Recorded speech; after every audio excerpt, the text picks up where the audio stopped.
Chapter 909, Teaching You a Lesson. Dee had seen countless people in his life, so why would he waste time on a young girl he'd only met once?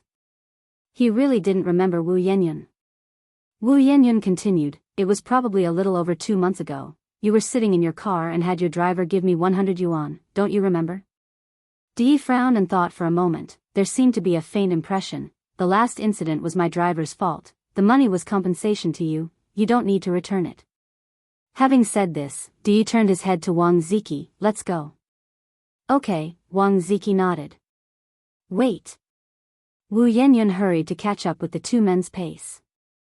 100 yuan might be less than a drop in the ocean for Dee, but to Wu Yenyun, it was a fortune. Before she hadn't encountered Dee, it would have been fine, but now that she had, she couldn't just take 100 yuan from someone for nothing. Hearing this, Dee's face showed a hint of impatience. He held a high position and the last thing he lacked was the entanglement of women, and the thing he feared most was also the entanglement of women. "Young lady, please don't follow our Mr. Du anymore." Wang Ziki noticed Du's displeasure and quickly stepped in front of Wu Yenyun.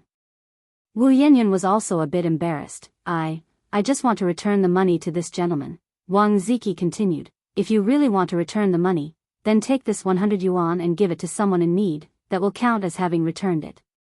Can you make decisions for that gentleman?" Wu Yenyun hesitated. Wang Ziki was somewhat speechless. This young girl looked young and pretty, but who would have thought she'd be so long-winded, almost as much as his own mother. Dee, twirling his Buddha beads, turned back to look at Wu Yenyun. "Just do as he said." "Okay," Wu Yenyun nodded. Dee and Wang Ziki walked straight inside. Wu Yenyun watched Du's retreating figure. Her heart felt as if it had been hit by something, and ripples spread out in circles within her chest. An indescribable feeling. Not until Wang Ziki and Du's figures had disappeared into the distance did Wu Yenyun turn around to walk back. "Erlong, are you okay?" "I'm fine." Wu Erlong had been frightened, wiping away tears with his sleeve. Wu Yenyun squatted down and patted the dust off Wu Erlong. "How many times have I told you, don't run when you walk, watch the road." Today it was those two gentlemen being reasonable. If you met someone not so reasonable, or a frail elder, then you would be in deep trouble. "Big sister, I know," Wu Erlong nodded, looking wronged. On the other side, Ni Yang brought Gooden to the Shangguan family. Old Madame Shangguan was watering the flowers in the garden. Even though the Shangguan family had many servants, the old lady still cut a solitary figure. "Grandma." Hearing Ni Yang's voice, old Madame Shangguan's grip on the watering can paused. Today was Tuesday. Normally Ni Yang would only come back on weekends. She must have heard wrong. Old Madame Shangguan continued to water the flowers. "Grandma." It wasn't until Ni Yang, with Gooden, came to old Madame Shangguan that she realized this was not an illusion. Yang. Old Madame Shangguan dropped the water sprayer in excitement. Ni Yang reached out and hugged old Madame Shangguan. "Grandma, I've missed you so much." Old people love to hear sweet nothings. Hearing this, old Madame Shangguan was overjoyed. Ni Yang then said, "Oh, Grandma, this is Gooden. He also lives in Jinghua village. He's my good friend." Hearing this, Gooden was thrilled. He was only 12 this year, still a child in many people's eyes. How could adults and children be good friends? But Sister Ni Yang was different. She actually introduced him to others, saying that he was her good friend. He was Sister Ni Yang's good friend.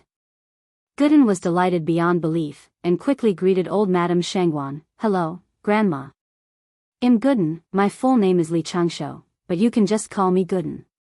"That's a good name, Gooden." Old Madame Shangguan laughed. "Come on, follow Grandma inside." They followed old Madame Shangguan into the villa of the Shangguan family. The Shangguan family's villa was beautifully decorated. But Gooden had already seen Ni Yang's house decorated and wasn't surprised now. After entering, old Madame Shangguan had a servant bring a bunch of delicious food. Gooden was a bit shy to reach out. Ni Yang grabbed a handful of teddy bear biscuits and stuffed them into Gooden's hand. "Gooden, no need to be reserved at Sister Ni Yang's house. Just take whatever you want to eat." Chapter 9-10, Teach You How to Be Human. _2. Shangguan grandma said with a smile, your sister and I Yang is right, Gooden, don't be overly polite, take whatever you want to eat. Thank you, grandma. Shangguan grandma continued, Yang, didn't your mom, your dad, and little Yunyan come with you? It was then that Yang remembered the matter at hand and replied, Grandma, I came to take you back with us to live together. To live with you all? Shangguan grandma was taken aback. Yes. Yang nodded and added, Grandma, now both my maternal grandparents have moved with us to Jinghua village, so my parents asked me to bring you over as well. It will be livelier with more people living together. Shangguan grandma hesitated, Yang, I'm quite comfortable living here. Moving over to your place, wouldn't it be a bit inconvenient? She really didn't want to trouble the younger generation.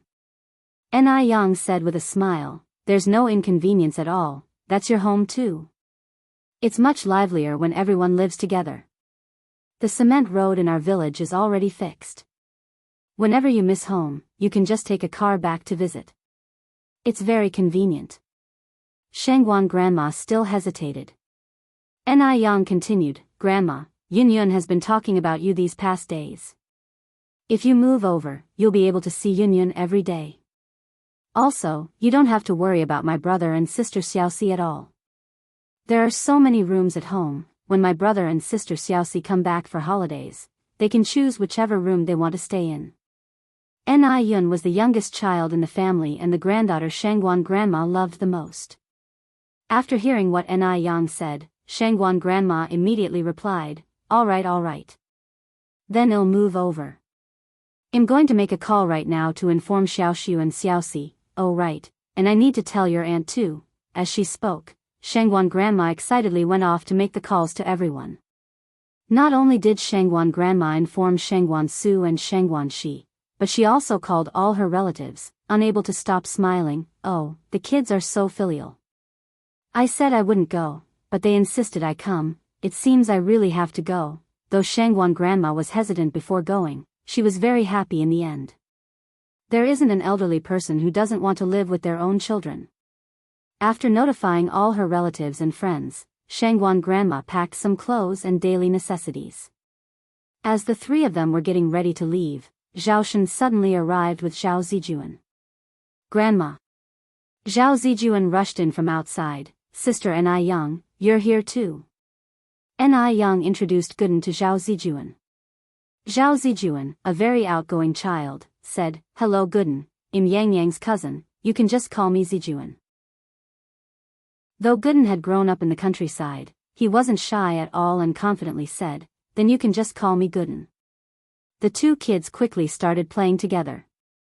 Gooden said, Zijuan, if you ever come to Sister Yang's house to play, remember to come find me, I'll take you to my secret base. Kids in the countryside usually have their own secret bases. Zhao Zijuan first nodded, then as if he thought of something, added, but I don't know the way to your house. Gooden said with a laugh, you can ask Sister Yang, she knows. While the children played outside, the three adults talked inside. Although Zhao Shen and Shangguan Furong had already divorced, whenever he had time, he would bring Zhao Zijuan to the Shangguan family's home to see Shangguan grandma. Even though Shangguan Furong had made it clear that there was no possibility between them, De Hui still held hopes. Mom, about Furong and me, could you please talk to Furong again? Shangguan grandma sighed, you young people, you don't cherish what you have when you have it, and now that you've lost it, you realize and regret. But where in this world can you find a regret medicine? I really know I was wrong. Zhao Shen also felt regret, but it was pointless now. Shangguan grandma continued, I've already talked to Furong. It was useless, she's made up her mind this time. Zhao Shen, you're still young, you should quickly find someone else while you can. But let me say this first, the person must be kind-hearted, not like last time. Shangguan grandma wasn't one to overlook sensibility, she wouldn't force Zhao Shen to never remarry. Chapter 9-11, Teach You How to Behave. _3. Since Shangguan Furong and he no longer had a chance, it was better for Zhao Shen to find someone new early on. After all, he was bound to remarry sooner or later. To let him remarry? Upon hearing this, Zhao Shun's heart skipped a beat, and he said to old lady Shangguan, "Mom, could it be that Furong has already, could it be that Shangguan Furong had found someone in such a short time?"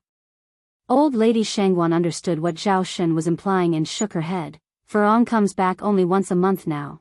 I'm not very clear about her personal affairs. I'm just saying that you should find someone new sooner." Shangguan Furong took Zhao Ziqing to Hetian City next door, sometimes not even returning once a month. Old lady Shangguan really didn't understand her personal affairs, but knowing Furong's personality, she probably wouldn't find someone else so quickly. Hearing this, Zhao Shun breathed a sigh of relief. Old lady Shangguan continued, "By the way, how has your mother been recently?" Zhao Shun nodded. "My mom is very well now, you don't need to worry." "That's good."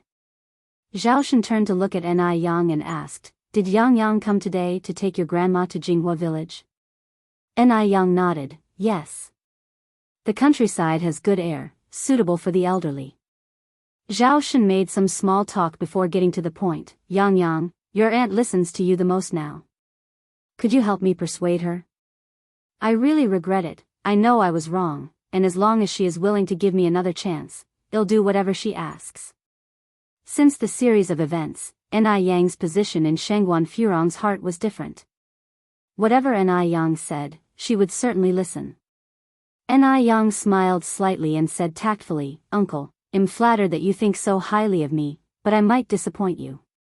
I'm still a child, after all. It may not be appropriate for me to interfere with you and Auntie's affairs." Ni Yang really didn't want to get involved in this matter, because Zhao Shun made a mistake that no woman in the world would forgive.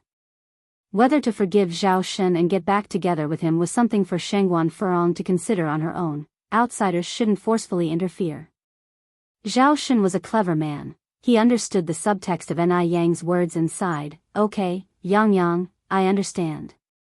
After sitting at the Shangguan family's home for a while, Zhao Shun bid farewell to old lady Shangguan. Ni Yang said, "Uncle, even though you and Auntie are divorced now, we're still relatives. Zijuan is still Grandma's grandchild, and I am still Zijin's cousin.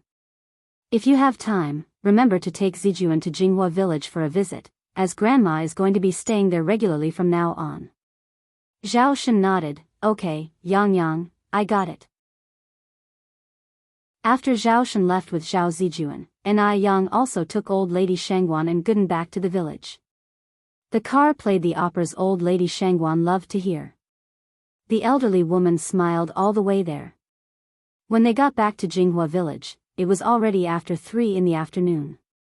The house had already been nearly put in order by Ni Tsuehua and Shangguan Dehui. Considering the elderly's mobility issues, Ni Tsuehua and Shangguan Dehui decided to arrange the first-floor room for the 3 seniors. The 3 seniors naturally had no objections. When Ni Chengue came back in the evening and saw that Ni Tsuehua and the others had returned, he couldn't have been happier. He hugged Ni Tsuehua excitedly. "Oh, Yang Yang's mom, you're back. You have no idea how boring it was without your family around. Even the food didn't taste as good as before." Ni Tsuehua laughed and said, "Then tonight you must eat a few more bowls."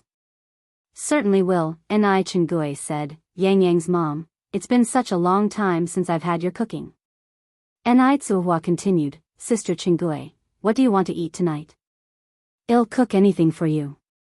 Ni Chengue listed 3 dishes she wanted. After the dishes were ready that evening, Ni Tsuehua served a separate portion of each dish for Ni Yang to take to Granny Lu. The weather wasn't good that night, with dark clouds covering the moon and stars, making everything pitch dark.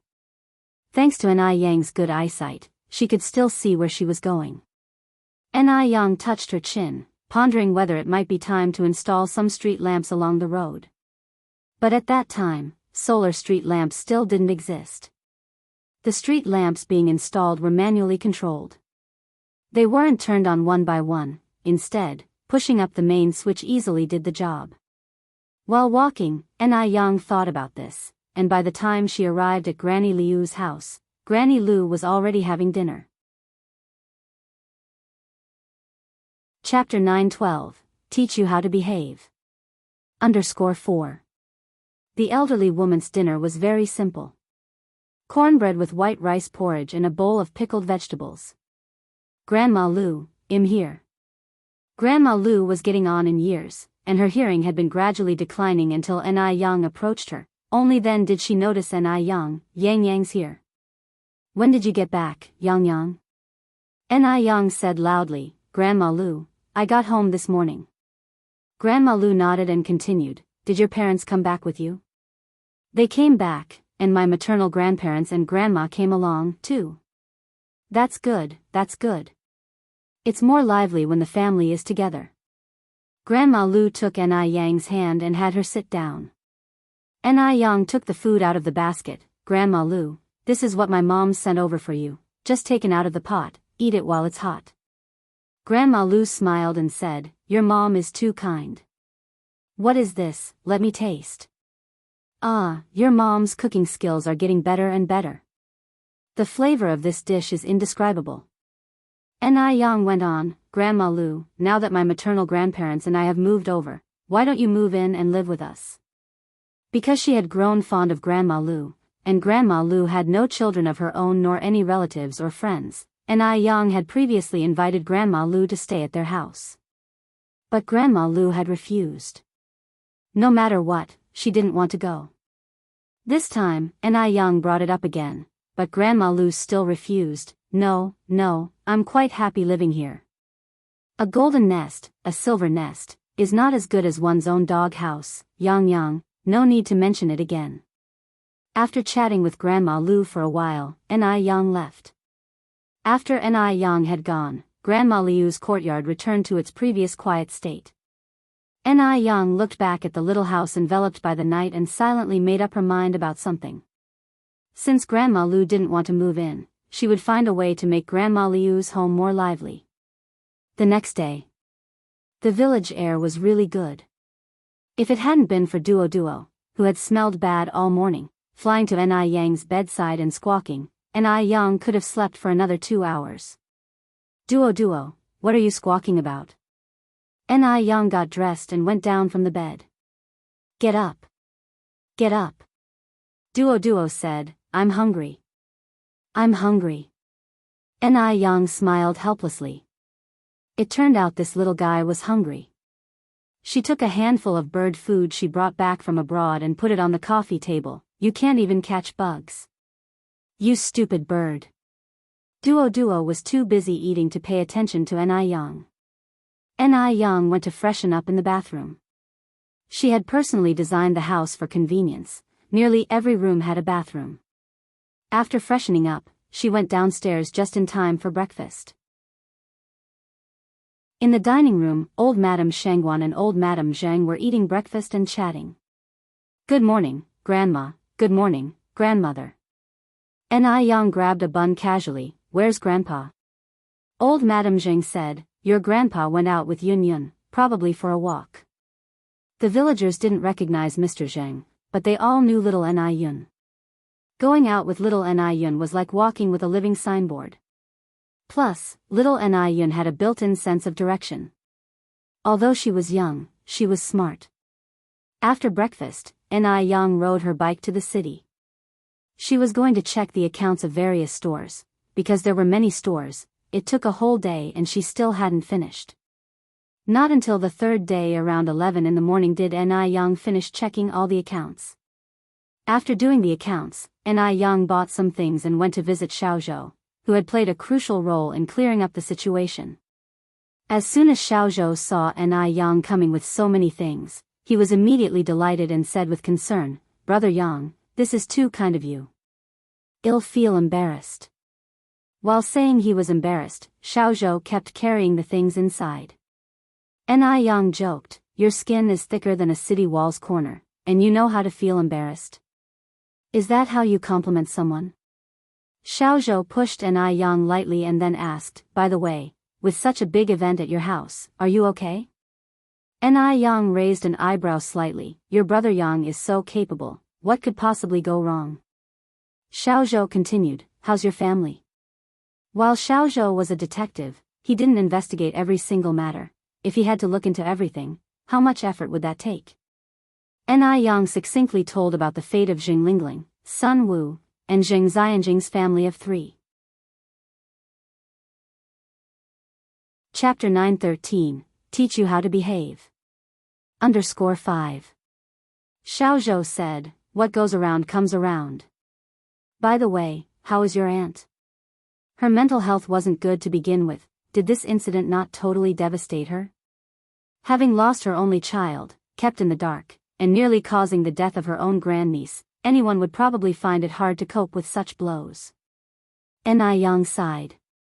"My aunt became a nun." "Really?" Xiao Zhou was somewhat surprised. Ni Yang nodded. "Yes, she's now at Baiyun Temple." Xiao Zhou continued, "Is she doing this to atone for her past?" "Perhaps," Ni Yang said. "If she hadn't been manipulated and had spoken up earlier, perhaps that child would not have died, and so many things wouldn't have happened." Xiao Zhou nodded. "That makes sense." Departing from Xiaoza's place, Ni Yang made another trip to the department store. She wanted to buy a television for Grandma Lu. It was already 1985, and color TVs were available, though quite expensive, costing over 3,000 yuan each. Ordinary families could hardly afford them. Thus, at this time, if a family in the village bought a TV, they would become the most popular household, because everyone would bring their bowls to watch TV during mealtime at their home, which helped alleviate Grandma Liu's loneliness. Since she had decided to buy a TV for Grandma Lu, it had to be a color one. Ni Yang paid without hesitation and even added an extra 10 yuan for delivery. The shopkeeper was stunned. He initially thought Ni Yang was just browsing, but she didn't haggle and spent 3,000 yuan outright. From that moment on, the shopkeeper saw Ni Yang in a new light. After paying and arranging the delivery time with the shopkeeper, Ni Yang headed to the third floor's clothing city, planning to buy some clothes. Ni Yang picked several cheongsams and was about to pay when she spotted a light blue embroidered cheongsam. "Please get that one down for me," Ni Yang turned to the sales associate. Of course, the associate nodded. Just then, a pair of hands reached out before the sales associate and took the cheongsam. "I saw this cheongsam first." Ni Yang looked up and saw a young woman in her 20s with healthy wheat-colored skin and well-defined features, not looking like someone from Beijing. Judging by her accent, she seemed to be from Bay Island. The relationship between China and Bay Island had entered a new historical phase on New Year's Day 1979, with friendly interactions and the cessation of all hostilities. So, it wasn't strange to see someone from Bay Island in Beijing. Since the woman had grabbed the cheongsam first, Ni Yang didn't say much, just smiled gently at the young woman and then turned to the sales associate. "Let's go to the cashier." "Sure," the associate nodded, thankful to have met a reasonable customer today. Dealing with difficult customers could have caused a scene. "Please follow me." "Hello, that will be 450 yuan in total." 6 cheongsams, all made of real silk, and together only costing a bit over 400 yuan, such a price would be quite reasonable in later times. Ni Yang took out the money from her purse and handed it to the sales associate, revealing a pale, smooth wrist and a translucent, droplet-like jade bracelet as she moved. Under the lights, the jade bracelet cast a cool glow. At that moment, the young woman with the light blue cheongsam came over to pay, and she noticed the bracelet. "That bracelet is gorgeous. It would look even more beautiful on her." "Wait." The young woman narrowed her eyes. "Wait, why does that bracelet look familiar?" It seemed like she had seen it before. Yes. She remembered. She had seen this bracelet in old family photos at home. "Hey! Where did you get this bracelet from?" The young woman approached Ni Yang, her tone somewhat aggressive. Judging by how Ni Yang had spent just over 400 yuan on several cheongsams, she didn't seem like someone who could afford such an expensive bracelet. And this bracelet was a family heirloom. Could it be stolen? The young woman narrowed her eyes. Seeing the hostility in the young woman's eyes, Ni Yang frowned slightly. "This really isn't any of your concern." Since the other party was hostile, there was no need for her to be overly friendly. After all, she wasn't a masochist who enjoyed self-harm. Chapter 9:14, Teach You How to Behave. _6. You have no manners at all, do you? The young woman angrily said. Is this how everyone from Beijing answers questions? Born into a family of privilege, she had always been looked up to, constantly showered with compliments, and this was her first time encountering someone like Ni Yang, who was such a thorn in her side. Ni Yang slightly raised her eyebrows, retorted, Comrade, do you even know what manners means? If you're so mannerly, is this the attitude you use to ask questions of others? You! How can you speak like that? The young woman was about to explode with anger. This brash young girl had no sense at all. How dare she be so insolent? Would anyone dare to do this to her on Taiwan Island? Ni Yang shrugged slightly. I speak just like this, what's the matter? Do you have a problem? After speaking, she continued, even if you have an issue, keep it to yourself. I'm not your mother, why should I pander to you? Having said this, Ni Yang picked up her clothes and turned to leave. As she turned, her black hair traced a perfect arc through the air, exuding an air of authority and beauty, extremely eye-catching. The young woman, now seething with rage, immediately followed and grabbed Ni Yang by the wrist. You vile girl, you're not going anywhere. Ni Yang glanced back with a slight curl of her red lips. Let go. Two softly spoken words, yet they carried a chill. Vile girl. You can't leave, tell me, where did you get that bracelet? Not letting go, huh? Ni Yang smiled, then don't regret it later. Since no one in your family taught you how to behave, I suppose I'll reluctantly step in. Having said that, Ni Yang slowly withdrew her hand. She seemed not to use much strength, yet the young woman couldn't muster any resistance. Bang! Due to the sudden inertia, she lost her balance and fell hard to the ground, in unbearable pain. Ni Yang looked down at her, lightly dusted off her hands. Beijing isn't your home, nor is it a place for you to throw your weight around as a spoiled rich girl. If you bother me again, consider the consequences. Unable to best Ni Yang in a fight, the young woman waited until Ni Yang's figure disappeared at the entrance before she dared to curse loudly. Ah! It hurts so much. Vile girl. Vile girl. I'll kill you. Miss, are you all right? Seeing the commotion, a servant who had come with her immediately ran over. The young woman's features were twisted in anger. I'm so furious. That vile girl. Why didn't you come over just now? Sorry, miss, I didn't see what happened. Useless. The young woman slapped the servant, then reached into her pocket and pulled out a 100 renminbi note. Take this money and buy some medicine. Nowadays, everyone is equal, and servants have rights. Employers can't just beat them as they please. But money can solve anything. The servant took the money and caught up with the young woman. Miss, wait for me. As long as the pay was right, even getting beaten up 100 times a day wouldn't matter. And this was 100 yuan, equivalent to 3 months of her salary. The young woman ran outside the mall, but Ni Yang was nowhere to be seen. Fuming, she got into a sedan and slammed the car door shut. Back to the mansion. Okay. Seeing her so angry, the driver subconsciously shrank his neck. The young lady was not an easy one to please. The small sedan sped all the way to a very luxurious mansion and stopped in front. The young woman ran inside, crying, Brother! Brother! Someone's bullying me. Who? Who dares to bully my precious little sister? A man, around 25 or 26 years old, walked out from the house. He was Lu Qi, and the crying person was his sister, Lu Ru. Because of work, their family of 3 had moved from Taiwan Island to Beijing, and they had already been in Beijing for over a month. Lu Ru said angrily, Some lowly girl. She said I have no manners and even dared to talk back to me. It's just too uncultured. Brother, you must help me get revenge. Catch that lowly girl and teach her a lesson. Lu Ru had never been so infuriated in all the time she had been in Beijing. She wished she could kill an Yang. Lu Qi sighed, Xiaoru, this isn't Bay Island, and it's not our home. I've told you before, you need to restrain yourself. If you cause trouble here, no one can clean up your mess. Lu Ru was his own sister. He knew Lu Ru all too well. Chances were, today's incident was mostly Lu Ru's doing. Lu Ru had originally expected Lu Qi to vent her frustration, but instead, Lu Qi turned around and blamed her, which made her even angrier. Are you even my real brother? I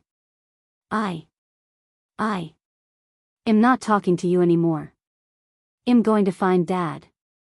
Lu Qi could only shake his head helplessly. Lu Ru stormed off towards Father Liu's room. Inside the room, the young mother Lu was giving Father Lu a massage. Lu Ru's sudden entrance took the couple by surprise. Mother Lu frowned and said, "Child, how can you come in without knocking?" Lu Ru went straight to Father Lu, hugged his neck, and started to coo and complain. She briefly explained what had happened. Dad, you must stand up for me. That lowly girl was just too hateful. Father Lu was approaching his late 70s this year, and Lu Ru was only 20 years old. As a late-life daughter, he doted on her especially, fulfilling almost her every wish, and smiled, saying, There, Dad will get your revenge. Xiaoru, don't be angry anymore, a girl looks worst when crying. Mother Lu laughed, these girls in Beijing just don't have the discernment, they don't even see whose daughter you are to dare provoke you. Xiaoru, just wait, your dad will surely get revenge for you. Father Lu was almost 80 this year, but Mother Lu was only in her 50s, and she kept herself well maintained, looking almost like someone in their 30s or 40s, with a particularly elegant air and a pretty face. Lu Ru inherited her skin from Father Lu, and her looks from Mother Lu. Seeing both parents on her side, Lu Ru was overjoyed and added, Right, I also saw that bracelet on that lowly girl's wrist. What bracelet? Father Lu asked. The bracelet from that old photo. That bracelet is really pretty. It looks so much better than in the photo. At the end of her statement, Lu Ru's eyes lit up. Dad, my grandaunt must still be alive. Can't we find her soon? Before Father Lu could speak, Mother Lu was beside herself with excitement, grabbing Lu Ru's arm. Xiaoru, did you really see it? That means your grandaunt is still alive. Really? Lu Ru nodded. Mom, think about it, have I ever misjudged any fine thing I've seen? Would I make a mistake? Father Lu frowned and then said, But there's always a bit of a discrepancy between a photo and the real thing. How do you know that bracelet was your grandaunt's? Chapter 9:15, This is too amazing. Lu father always felt there was something fishy about this matter without seeing the actual item. How could it be such a coincidence that they had just arrived in Beijing and already seen that bracelet? Dad! How could I possibly have seen it wrong? Lu Ru shook Lu father. Dad, just believe me. That is definitely our family's heirloom. My aunt is now in Beijing, let's go find her quickly. What did the young girl you saw look like? Lu father continued to ask, Does she resemble your aunt? How old is she approximately? Hearing this, Lu mother covered her mouth in surprise. Could it be that she remarried? Lu father furrowed his brows slightly. Based on my understanding of her, she's not the type to remarry casually, but you can never be too sure about these things. It had been so many years, and much had become a blur in Lu father's mind. After thinking hard, Lu Ru spoke. That despicable girl seemed about 18 or 19, pretty, okay looking, I guess. But I feel she doesn't look like my aunt when she was younger. Lu Ru was very vain, always considering herself the world's #1 beauty. There truly weren't many people who could gain her approval of being okay looking. Hearing her say this, Lu parents knew that the young girl must be exceptionally attractive. 18 or 19? Lu mother said with a smile, Your aunt is about the same age as your dad this year. She couldn't possibly have a daughter that young. Women are different from men. Women go through menopause around the age of 50, after which they can no longer have children. As long as a man is physically strong, even at 80 or 90, he still has the ability to father children. Right, are there any relatives left on her mother's side? Lu mother nudged Lu father with her elbow. Relatives? Lu father scratched his head, then said, in that era, even if she had a few relatives, I doubt they would have survived. A few decades earlier was the time for denouncing the bourgeois. Then who could that young girl be? Lu mother went on, could it be that she fell on hard times and had to sell the bracelet? Sell? I think it's more likely she stole it, Lu Ru said, curling her lip. Lu father added, we can't jump to conclusions yet. By the way, Xiaoru, where does that young girl live? Let's go have a look now. In the years of denouncing the bourgeois, privately hoarding gold and jewelry was forbidden. Gold and jewelry were worth less than scrap metal. Back then, many people couldn't even trade a gold bar for a bowl of white rice, and if you were caught trading privately, you would be labeled a speculator. So, the likelihood of theft was not high. Although Lu's father was old, he wasn't confused. I don't know where she lives, Lu Ru said. That worthless girl had no manners at all. Ask her one question and she'd explode like she'd swallowed gunpowder. She even pushed me to the ground. I've never seen such a person in my life. If she had been on Bay Island, she wouldn't have gotten away with it. If it were on Bay Island, who would dare provoke her? Only someone with a death wish. Lu's father continued, it could also be a relative from her family. She's alone now, getting on in years, so it wouldn't be strange for her to have given the items to a family member. Right, Xiaoru, you need to change this temperament of yours. Don't just throw around accusations, calling everyone a despicable girl. If that bracelet really belongs to your aunt, then she's our relative. As he finished, Lu's father also warned, besides, this is Beijing, which is different from our Bay Island. If you truly offend some noble person, even I might not be able to protect you. Taiwan Island is just a small island. But this is Beijing. The total area of Bay Island is about the same size as Beijing, but Beijing is only 1% of China. 100 Bay Islands cannot compare to one China. So, it's necessary to keep a low profile when the time calls for it.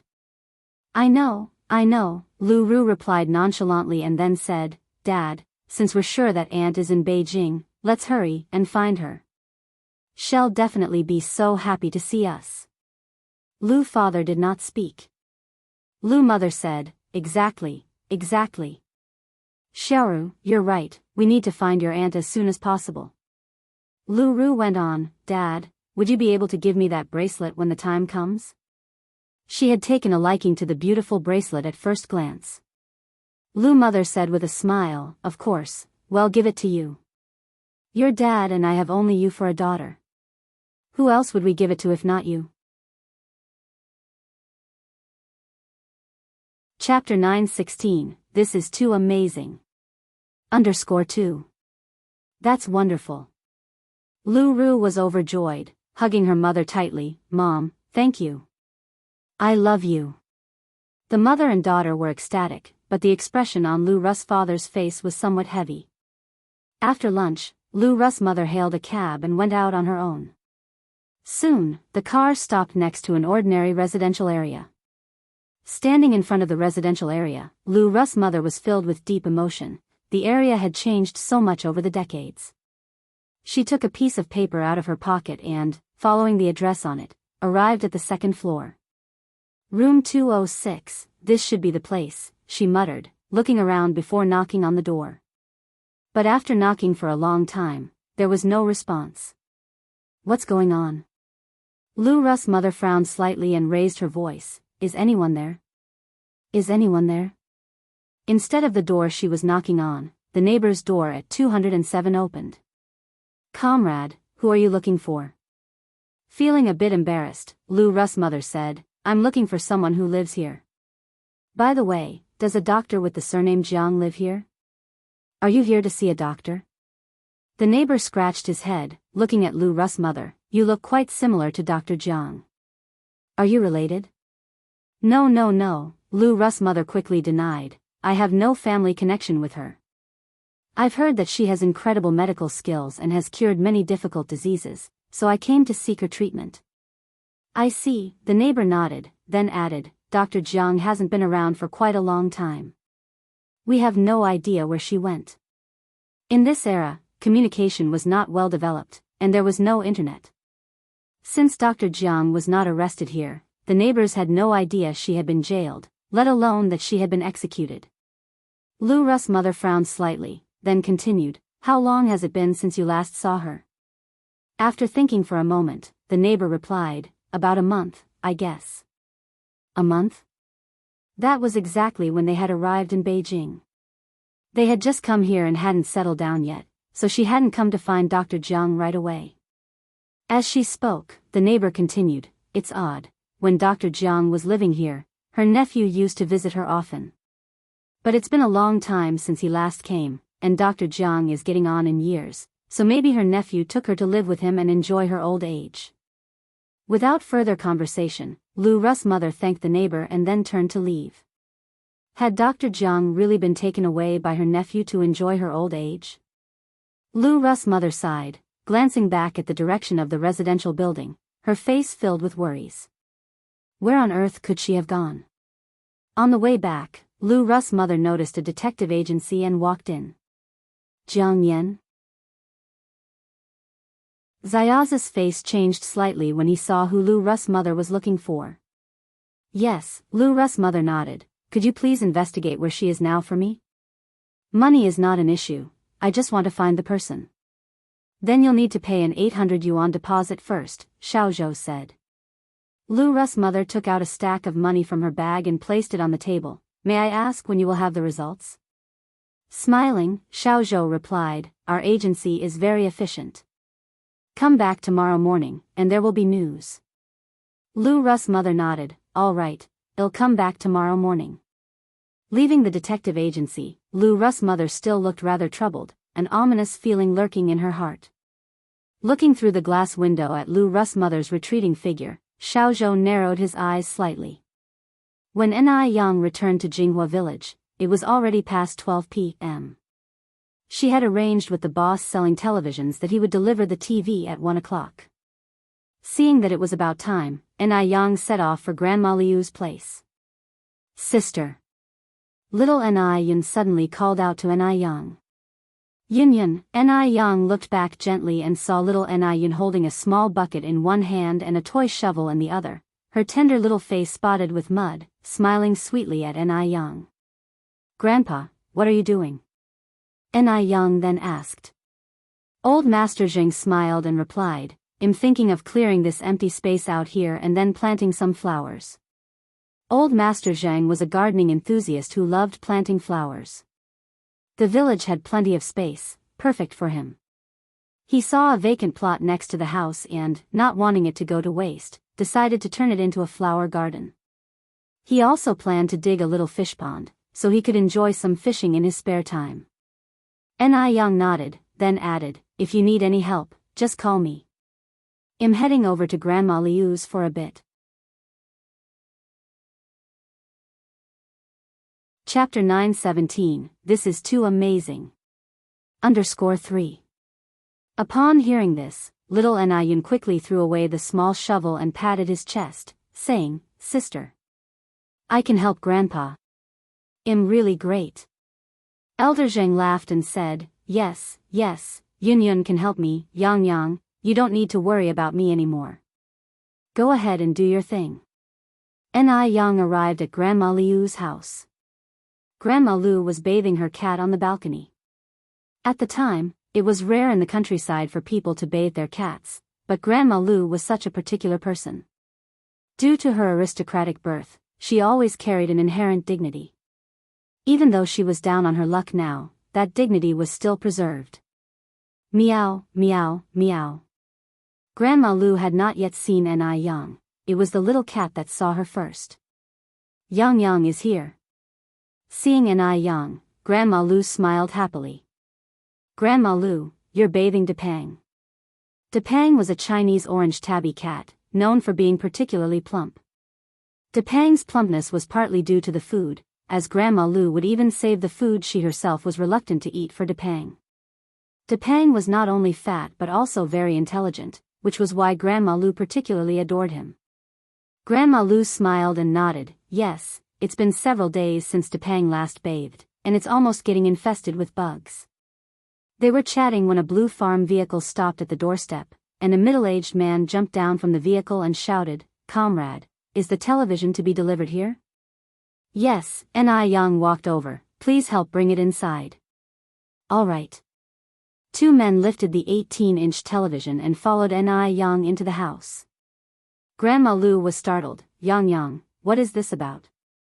Ni Young smiled and said, "It's like this, Grandma Lu, I won a television from a purchase today, but we already have one at home, so I brought this one over for you, so you can watch it when you're bored." Afraid that Grandma Lu might reprimand her for frivolous spending and worried that Grandma Lu might refuse to accept it, Ni Young said the television was a prize. "You can win a television as a prize?" Grandma Lu was skeptical.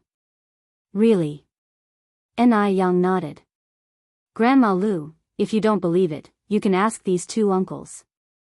The two men carrying the television were sharp-witted and quickly smiled. "Old lady, this young comrade didn't deceive you, the television was indeed one. This young comrade is really lucky, it's so enviable." Grandma Lu continued, "Even if it was won as a prize, I still can't accept it. This television is expensive, and you could sell it for quite a lot of money. Old lady, this is also a token of your granddaughter's filial piety. Please accept it." Ni Young quickly interjected, "Grandma Lu, I really treat you like my own grandmother, and you've been so good to me. If you don't accept this television, I won't come to your house to chat next time."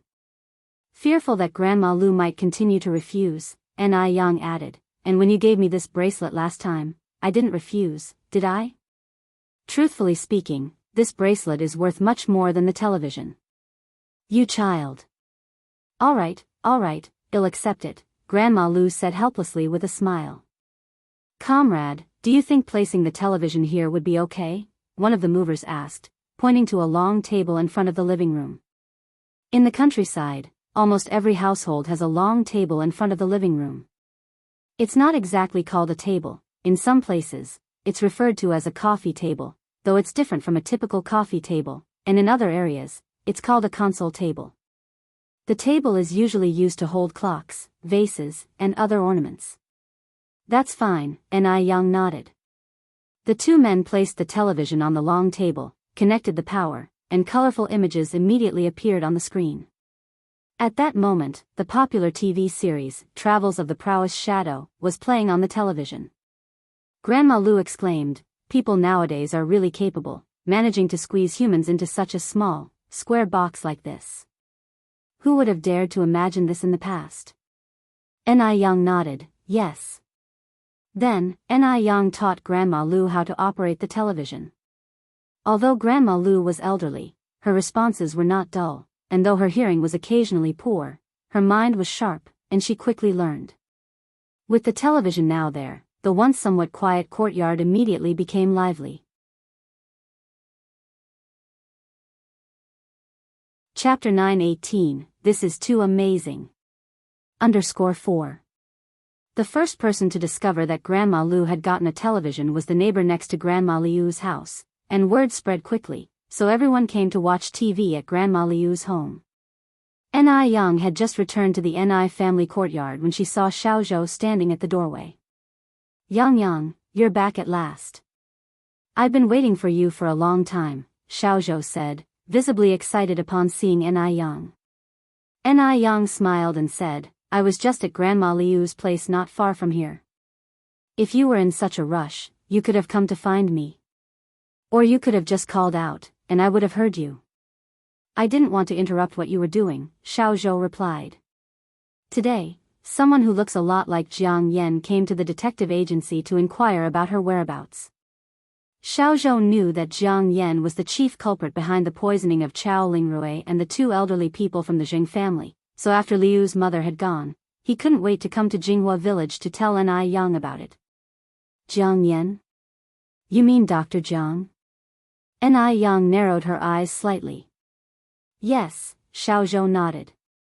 Judging by her accent, she seemed to have come from Taiwan Island, and she doesn't know anything about Jiang Yan's situation yet. Taiwan Island again, Ni Yang frowned slightly. Again? What do you mean? Xiaozhou asked, puzzled. I encountered an unreasonable miss today. Her accent also sounded like she's from Taiwan Island, and Ni Yang continued to ask, by the way, how old did the person looking into Jiang Yan's case seem to be? Xiaozhou thought for a moment, a wealthy lady in her 40s, approximately. 40s, Ni Yang narrowed her eyes, that can't be the same person. Right, come inside, you're standing out here like a fool. Okay. Xiaozhou continued, that was your grandfather and your sister, wasn't it? Right, Ni Yang nodded. Xiaozhou said, your grandfather was too polite. Just now, he kept asking me to come in and sit, and he was about to go to Grandma Liu's house to find you, but I stopped him. He's a bit different from the way people describe him. According to the rumors, old Master Zhang was a stern, no-nonsense old man. Ni Yang laughed and said, rumors are just rumors, after all. By the way, did you tell that person about the outcome of Dr. Jiang? Xiaozhou shook his head. I felt that something was odd about this case, so I didn't tell her. I just took an 800 yuan deposit from her and told her to come to the detective agency tomorrow morning to find me. Ni Yang nodded slightly, pushed open the courtyard gate, and brought Xiaozhou inside. As soon as Xiaozhou stepped into the courtyard, he couldn't help but exclaim, your family's courtyard is really beautiful. Although it wasn't his first visit to Ni Yang's house, every time Xiaozhou came over, he was always astounded. By the way, what are those flowers blooming on the wall? Roses? It was August, and the wild roses were thriving on the walls. Among the tender green branches and leaves, bunches of bright red and pink blossoms formed a natural rose wall. It was so pretty it took one's breath away. They're wild roses, Ni Yang answered. Wild roses? Did you buy them at the flower and bird market? I should plant some in the detective agency's courtyard too, Xiaozhou suggested. He rented the detective agency, which had a large backyard. When there was nothing much to do, the employees would sit in the yard to drink tea, chat, and take a break. No need to buy them. Wild roses are very hardy, there's a whole bunch of them growing on the back hill. How about we go dig up some wild roses and talk? Ni Yang proposed. Sure. Xiaozhou nodded his head. Seeing Xiaozhou agree, Ni Yang picked up a basket and a small hoe and led Xiaozhou towards the back hill. As they walked and talked, they quickly arrived at the back hill. Ni Yang had already dug there last year, but the patch of wild roses was still flourishing. She deftly clipped off the wild rose vines, leaving only the roots. Seeing this, Xiaozhou said worriedly, you've cut off all the vines, how will they survive now? Ni Yang smiled and replied, don't worry, wild roses are very easy to nurture. Although it looks like there's only a little bit of root left now, by next spring, it will sprout a large bunch. Really? Xiaozhou was somewhat skeptical. Ni Yang nodded, of course it's true. Doesn't our rose wall at home look great? However, when we dig them up later, we need to be careful to preserve as much soil around the roots as possible. Got it. Xiaozhou picked up the hoe and began to dig. In a short while, they had dug up a basket full of wild rose roots. Because they included clumps of soil, the basket was particularly heavy. Seeing Ni Yang about to lift the basket, Xiaozhou hurried to stop her. Yang, let me do it. Chapter 919, This is too amazing. _5. You're going to carry it? Ni Yang glanced up and down at him, can you handle it? Xiaozhou, speechless, replied, if I can't handle it, do you think you can? After all, I am a man. Ni Yang shrugged slightly, not wanting to crush his spirit, then you try. Xiaozhou walked up to the carrying basket, slipped the straps over his shoulders, but no matter what, he couldn't straighten his back. Damn! It was way too heavy. Having been born into wealth and never having done manual labor, it was normal for Xiaozhou to struggle. Yang had expected this, which is why she had stepped in ahead of Xiaozhou, ready to take over the load. Clamping his teeth tightly, Xiaozu's face turned red, but he still couldn't lift the basket. "Let me do it," Yang approached Xiaozhou, shading him from the sun. "No need," Xiaozhou shook his head, "I can do it." He was a man. He couldn't lose face in front of a girl. He could do it. Xiaozhou psyched himself up internally. Yang, with a smile, said, "Let me do it. We're all brothers here, and I won't laugh at you."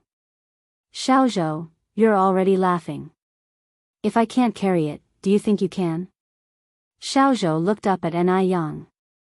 Yang's expression remained the same, "Let me try, and then well no." Xiaozhou stepped aside, curious to see whether Yang really could carry it or not. Yang squatted down, effortlessly lifted the basket, and glanced back at Xiaozhou. "Let's go." Xiaozhou stood there, stunned. Damn! That was incredible. If he hadn't tried it himself, he would have thought the basket wasn't heavy at all. Yang, no, brother Yang. Xiaozhou hurried after Yang. "Brother Yang, you're amazing, aren't you?" Yang raised an eyebrow slightly. "Your brother Yang has trained for this, of course it's amazing." Xiaozhou gestured with cupped hands, "Respect. Now I finally understand why there's an idiom called heroine in ancient times. If Yang had lived in ancient times, she surely would have been a female general." After coming down the mountain, Yang arranged to meet up with Xiaozhou the next morning and visit the detective agency. She was quite curious to see who this person investigating Dr. Jiang Yan was, and to figure out what they were all about. The next morning just after 9, Yang arrived at the detective agency. "How is it going? Has the person arrived yet?" Xiaozhou shook his head, "Not yet." As soon as he finished speaking, Xiaozhou led Yang to a room. Yang, just sit here later. Look, there's a trick here. If you move this painting, you'll be able to see the opposite side, but they can't see you." "All right," Yang nodded in agreement. Shortly after, a staff member came to call Xiaozhou. Xiaozhou rolled up his sleeves. "I'll leave first then, make yourself comfortable." "Understood," Yang nodded slightly. Because she was concerned about Dr. Jiang Yan's situation, Mrs. Lu arrived early. "Hello Detective Zhou, how is the investigation into Dr. Jiang Yan going?" Xiaozhou pointed to a stool opposite him. "Please take a seat first, sit down and I'll explain everything to you slowly." "All right." Mrs. Lu sat down across from him, removed her hat, and asked eagerly, "So, can you tell me now?" Xiaozhou sighed deeply, his face a picture of solemnity. "Please prepare yourself mentally first." A sense of dread filled Mrs. Lu. Did something happen to Dr. Jiang? Xiaozhou poured a cup of tea and handed it to Mrs. Lu. "Here's the thing." He roughly explained the situation regarding Dr. Jiang Yan to Mrs. Lu.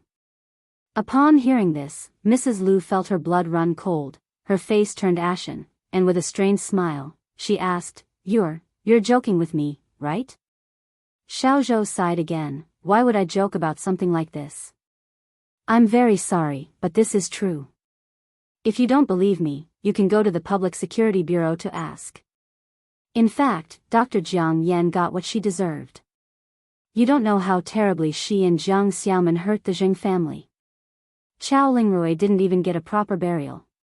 This sudden shock left Mrs. Lu unsure how to react. After a long moment, she continued, When did this happen?" Xiaozhou continued, "A month ago." "A month ago." They had just arrived in Beijing a month ago. If they had come earlier, if she had found Dr. Jiang Yan sooner, could this have been avoided? Mrs. Liu's changing expressions were all witnessed by Yang. Indeed, as Xiaozhou had said, this lady resembled Dr. Jiang Yan, especially the eyes. They were exactly the same. Chapter 920, This is Too Awesome. _6. Who is this person? Another daughter of Dr. Jiang? But Dr. Jiang seems to only have one daughter. Dr. Jiang used to live in M country, and this person has a Bay Island accent. The locations don't match. Who is she? After learning the outcome about Dr. Jiang, Liu's mother left distraught.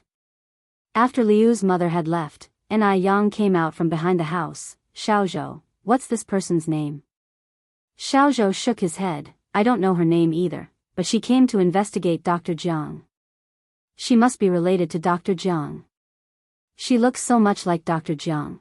Could she be Dr. Jiang's illegitimate daughter? I don't think so. Yang narrowed his eyes and continued, is Dr. Jiang's background easy to check? Xiaozhou smiled, took out a stack of documents. I knew you'd ask this. So, when I came back last night, I sorted out some documents on Dr. Jiang. Yang took the documents and read through them meticulously. She discovered that Dr. Jiang was the eldest at home, with a younger brother and sister. The brother, Jiang Daji, is 58 this year, has one son and one daughter, and lives in Beijing now. There's also a sister, Jiang Ji, but she drowned in the sea at the age of 19, and her household registration had been cancelled for many years. The most suspicious person now was this Jiang Ji. Could Jiang Ji still be alive? Yang slightly squinted, placing the documents on the table. Xiaozhou, do you think that person just now could be Jiang Ji? Jiang Ji? Xiaozhou seemed stunned, then said, but hasn't Jiang Ji been dead for 35 years? Could it be a staged death? Yang said. Staged death? Xiaozhou frowned, then said, why would a perfectly good person stage her own death? Maybe it was because she committed a crime? Xiaozhou continued, but staging your own death isn't easy, right? Yang lightly tapped the table with her index finger. I always feel this person is not simple. Elsewhere. As Liu's mother walked on the bustling streets of Beijing, her heart felt desolate. She couldn't believe that in just a month, everything had changed so drastically. How could this be? Liu's mother walked up to the mansion where the Liu family lived, then put away her somber expression and pretended to be nonchalant as she entered the house. Mom, where have you been? Lu Ru came out from the house just then. Liu's mother responded with a smile. I felt suffocated in the mansion, so I went out for a walk to familiarize myself with Beijing. Oh, Lu Ru nodded. And? Is there any news from Aunt? Liu's mother asked. Lu Ru shook his head. Dad has already sent someone to check, but there's no news yet. Oh. Lu Ru added, Mom, you seem off. Are you feeling okay? No.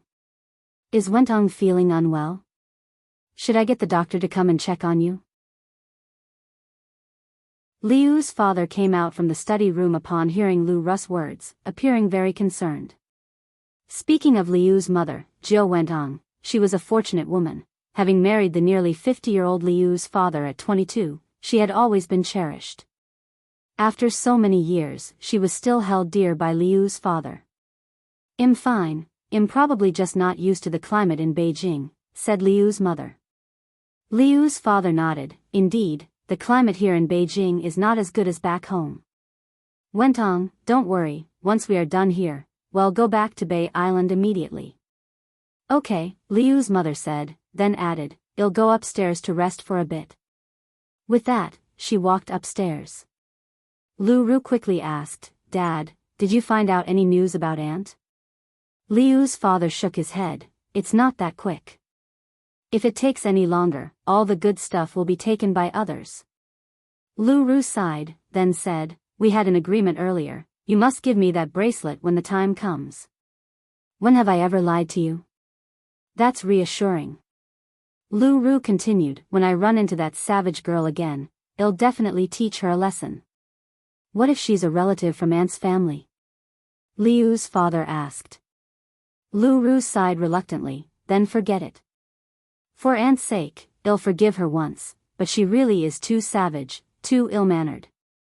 If she really is a relative from Aunt's family, then Aunt's family really lacks manners. Is she really that savage?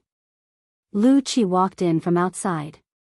Lu Ru nodded, very savage. Very ill-mannered. That kind of wild girl couldn't get married if she were in our area. More than you? Lu Qi joked. Are you even my brother? Lu Ru immediately complained to Liu's father, Dad. Look, he's bullying me. Right then, Liu's father chastised Lu Qi. Lu Qi, you are her older brother. How can you bully Xiaoru like that? Don't do this again.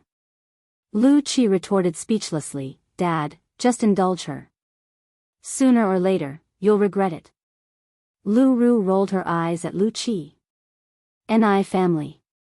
Tonight, Shengguan Su and Shengguan Shi also came back. The whole family gathered in the dining room for dinner, the atmosphere very lively. Shengguan Shi asked, Yang Yang, when will your college entrance exam results be out? In the 80s, without the developments of later years, it would take about 20 days after the college entrance exam to get the results. It's already August 10th, and the results still aren't out. But fortunately, since the exams were held in July, the school term also starts later. Ni Yang lightly shook her head, not yet. I heard our teacher say that around the 17th or 18th, we might be able to get the results at school. Shengguan Shi smiled, it's already the 10th today, so soon. By the way, Yang Yang, how do you feel you did? Ni Yang took a river snail, it should be okay. Zheng Lei Yizi smiled, it's okay even if you didn't do well, you can always retake the exam next year. Since Ni Yang seldom attended school, her family was quite worried about her college entrance exam results. Although the Ni family was not short of money, attending university was still very important. This is because university life not only broadens knowledge but also insights and experiences, and it helps expand social connections. At any time, development cannot be separated from social connections. Ni Yang said, retaking the exam won't be necessary. I think I did well enough for a first-tier university. What did you say? Zheng Lei Yizi was so shocked, his chopsticks dropped on the table. First-tier university? In that era, getting into an ordinary university was considered good. Getting into a first-tier university was beyond impressive. Previously, even Zheng Xianjing, who was quite talented, ended up in a second-tier university. Ni Yang nodded. Zheng Lei Yizi continued, Yang Yang, if you get into a first-tier university, grandfather will go and bring back a truck of firecrackers and set them off for a whole day and night.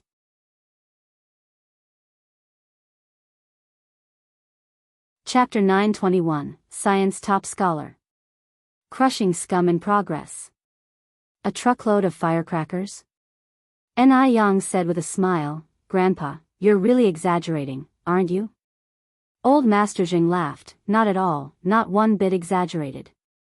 I didn't do well when I took the college entrance exam. Thinking back on those days, Old Master Zheng still felt some regret. After dinner, Old Master Zheng took little Ni Yun to clear the land. Old Lady Zheng and Old Lady Shengguan chatted in the yard and, if they found the conversation dull, they'd go together to visit Grandma Lu. Shengguan Dehui went off to work at the school. As for Ni Tsuehua, she kept herself busy with her own business. Though a lot had happened, Ni Tsuehua never gave up on her spicy strip business. She had now earned 50,000 yuan from selling the spicy strips. 50,000 yuan might not be much to the Zheng family or the Shengguan family, but to ordinary people, it was a considerable fortune. With this 50,000 yuan, Ni Tsuehua planned to start her own food factory and expand her business further. She had no desire to be a full-time housewife. Right then, Ni Tsuehua was carrying her documents to the bureau to apply for a health permit, eager to get the factory business settled as soon as possible. Time flew by quickly. Before they knew it, the day to check exam results had arrived. Both Ni Tsuehua and Shengguan Dehui thought of Ni Yang going to the school to check her results. Ni Yang felt that checking results was a simple matter, and there was no need to make a fuss. The classroom was only so big, if every parent went along, there simply wouldn't be room to stand. It was not appropriate to wear a cheongsam to school, so Ni Yang chose a white mandarin collar blouse cinched at the waist, black wide-leg pants, white sneakers, casually pulled her long hair into a bun, hopped on her bicycle, and set off. In this era, parents took their children's academic performance very seriously, so there were quite a few parents accompanying their children to check their results today, but they were all waiting outside the school gate. Yang Yang. Han Xiaoyu had been waiting at the school entrance for a long time and was particularly excited to see Ni Yang. Xiaoyu. Ni Yang jogged over. Yang, your outfit is really pretty, even prettier than a Chong Sam. Han Xiaoyu took Ni Yang's hand and looked her over from top to bottom, left to right. Ni Yang smiled, I just picked it up casually. By the way, has the cutoff score been released? Han Xiaoyu nodded, the cutoff scores are out. The first-tier university's cutoff is 588, second-tier is 525, third-tier is 460, and the college cutoff is 355. And the key 211 and 985 universities start at 600 points. Oh, I heard our school has a runner-up in the science stream. Really? Ni Yang raised her eyebrows slightly, which class? Han Xiaoyu nodded, really, it's someone from class 4, I think. There's a huge banner hung up near class 4's building. They say he scored over 600. Han Xiaoyu was disappointed as she talked about it. She had assumed that with Ni Yang's strong performance, she should have at least become the valedictorian or something. But surprisingly, there was not even the slightest buzz about her. Instead, someone from class 4 emerged as the runner-up. It was very strange. The two walked on hand in hand. Just then, a boy wearing the school uniform approached them. Ni Yang. Ni Yang looked up slightly, Li Wei. Li Wei nodded, Ni Yang, have you checked your results? Ni Yang shook her head lightly, not yet. Li Wei wore a small red flower on his chest, his face unable to hide his excitement. I scored 608 this time, and our class teacher notified me a day in advance. Has your class teacher not told you your results yet? You're the runner-up? Ni Yang asked. Li Wei nodded excitedly, yes. Indeed, choosing to retake a year was the right decision. Last year he only scored over 500, but this year he scored over 600, becoming the city's runner-up. From Ni Yang's expression, he could tell that she hadn't done as well as him. Because teachers would generally notify students who did well in advance. Li Wei had never felt such a sense of superiority in front of Ni Yang as he did at that moment. He was the city's runner-up, after all. No matter how calm Ni Yang appeared, he thought she must be admiring him to death inside. Congratulations, Ni Yang's expression remained unchanged. Li Wei continued, Ni Yang, if you didn't do well, don't be discouraged. It's quite an achievement for a girl to get into a college. With your grades, getting into a college should be no problem. Emicham, Ni Yang nodded. Just as Li Wei was about to say more, Qian Jinfeng ran over from the side, Xiao Wei. What are you doing chatting with her here for? There's a bunch of journalists waiting outside the school to interview you.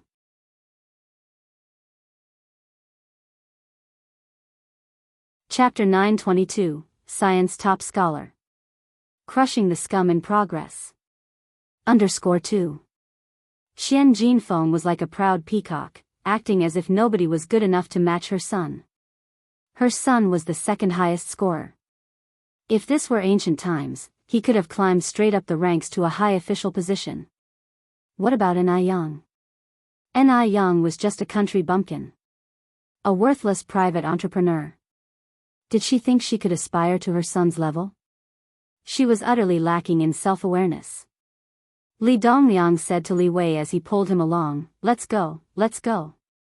Son, we must hurry. We don't want the journalists to get anxious. This was Li Dongliang's first time being on television in all his years.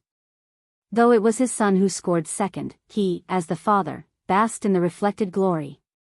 Li Wei looked back at Ni Yang. Ni Yang, they'll be going ahead then, don't be too sad. After all, grades don't represent everything. Let's go, Qian Jinfeng urged as she walked away. Son, why waste words on her? You're not even from the same world as her. Han Xiaoyu looked back at the Li family of 3 and curiously asked, Yang, you know that second highest scorer? Ni Yang nodded without hiding anything. I met him back when I was running a noodle stall. Han Xiaoyu exclaimed, that's incredible. He even managed to become the top scorer in the entire city. At that time, earning the second highest score was an immense honor. It signified a bright future ahead. They walked and chatted until they reached the classroom in no time. There were already lots of people in the classroom, waiting just for the homeroom teacher to announce the results. Ni Yang's arrival once again caused a sensation. The looks from everyone were mixed. There was admiration, but also mockery, schadenfreude, and other complicated expressions all intertwined. You see, Ni Yang used to often rank first in the entire school, but now, the second highest score had been snagged by someone from class 4. That was a bit strange. Before this, everyone thought that Ni Yang would at least rank within the top 3. But now that the results were out, she didn't even make a splash. I think her high scores in the previous exams were all cheated. I agree. Tisk, tsk, what a shameless act. I really thought she was something. Turns out it was all copied. Among them, Zhou Xuemei was the happiest. She had despised Ni Yang since the day of the transfer student exam. Ni Yang was not only pretty but also had great grades. As soon as she arrived at city number 3 high, she was nicknamed the school beauty. At that time, Zhou Xuemei had found it strange. How could there be such a perfect person in this world? Pretty and smart? Normally, pretty people aren't very bright. So, it was all cheating. Zhou Xuemei looked at Ni Yang and said sarcastically, Tisk, tsk, you still have the nerve to come to school to check your scores? If I were you, I'd be too ashamed to show up. Ni Yang raised her eyebrows slightly. Why should I feel ashamed to come here? Zhou Xuemei had suffered at Ni Yang's hands before and didn't dare to be too aggressive, tauntingly saying, Ni Yang, you used to often rank first in the whole school, didn't you? Why so quiet this time? Not only did you not score high, but Brother Away also got the second highest score. I remember, every time, your grades were way above Brother Away's. Zhou Xuemei. What do you mean by that? Han Xiaoyu stood up and looked at Zhou Xuemei. Means she cheated, can't you understand? Zhou Xuemei stood with hands on hips. Don't talk nonsense. Yang would never cheat. Han Xiaoyu was furious. She had great faith in Ni Yang's character and knew Ni Yang would never cheat. Perhaps this time it was just a fluke on Ni Yang's part. It's normal to mess up under the intense atmosphere of the examination room. Zhou Xuemei retorted, if there was no cheating, then how come she didn't get the scores during the college entrance exam? Always first place during regular tests, but exposed during the college entrance exam. She still has the nerve to say she didn't cheat. What a shameless claim. It's easy to cheat during regular tests, but the college entrance exam was so strict that there was no possibility of cheating, which is why Ni Yang didn't achieve a high score. With these words, the classmates around nodded in agreement, finding Zhou Xuemei's words reasonable. Right, Zhou Xuemei is right, Ni Yang definitely cheated. I was wondering how she always managed such good grades, always coming first. It turns out she cheated her way to the top. Han Xiaoyu, less articulate than Zhou Xuemei, was beside herself with anger and didn't know what to say. She pointed at Zhou Xuemei and stammered, You. What are you talking about?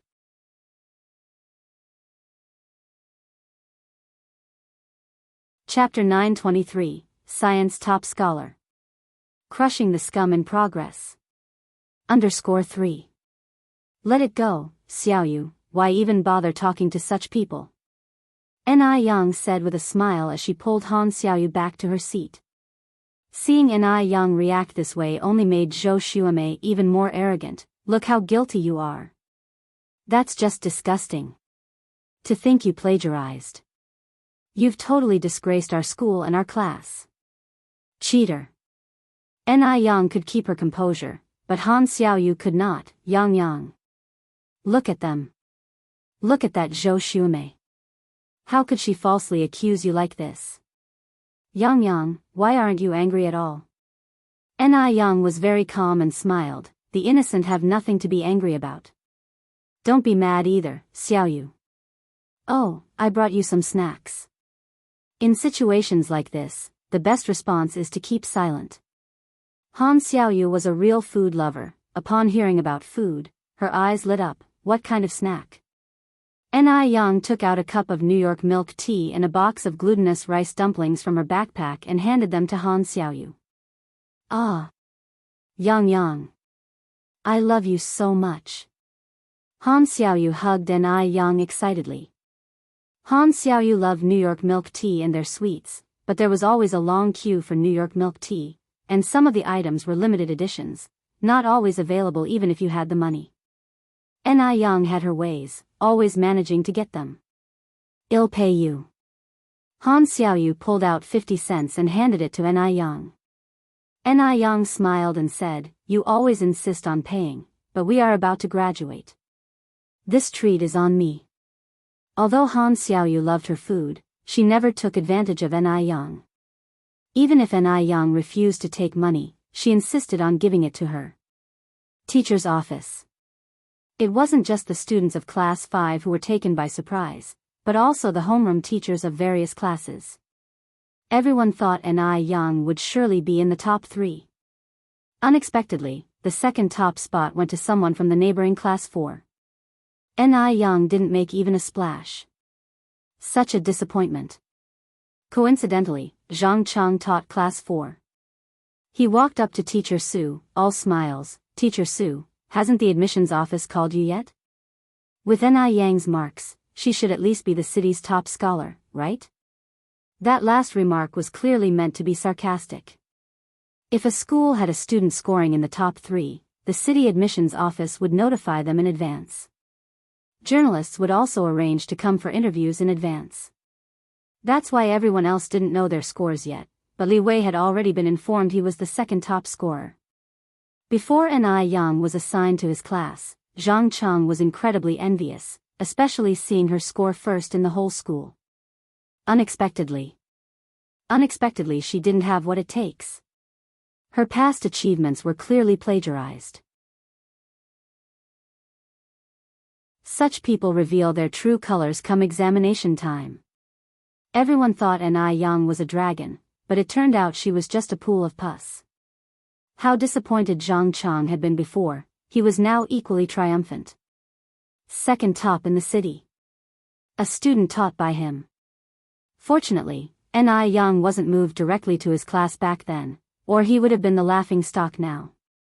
Zhang Chang patted Teacher Su on the shoulder. "Ah, Teacher Su, don't be too upset. Such rankings are not that important. Not every student can score high. It's already quite an achievement for our school to have Li Wei from our class as the second top scorer." As he finished speaking, Zhang Chang looked toward the principal and continued, "Principal, the journalists are waiting at the door to interview me. I'll head over there first. You should come soon too, they'll definitely want to interview the school's principal." "All right," the principal nodded. Actually, the principal was also very disappointed with Ni Yang. He had thought that Ni Yang would definitely clinch the city's top scholar spot. He had even bragged to the principals of the neighboring number 1 and number 2 schools, claiming that this year's city top scholar would undoubtedly be from their school, only to be blindsided by Ni Yang's performance. Fortunately, the city's second top scholar was still from their school. Otherwise, it would have been a complete disgrace. On reflecting upon this, the principal felt a bit better. He sighed and said, "Teacher Su, what's going on with Ni Yang? Her previous performance wasn't really plagiarized, was it?" "It's true what they say, the greater the expectations, the greater the disappointment. Previously, Ni Yang had done so well, every teacher used her as a model for their classes, her name always on their lips, even her essays used as examples. Now, everyone wished they could go back and tell their past selves off. Isn't this presenting students with a negative example?"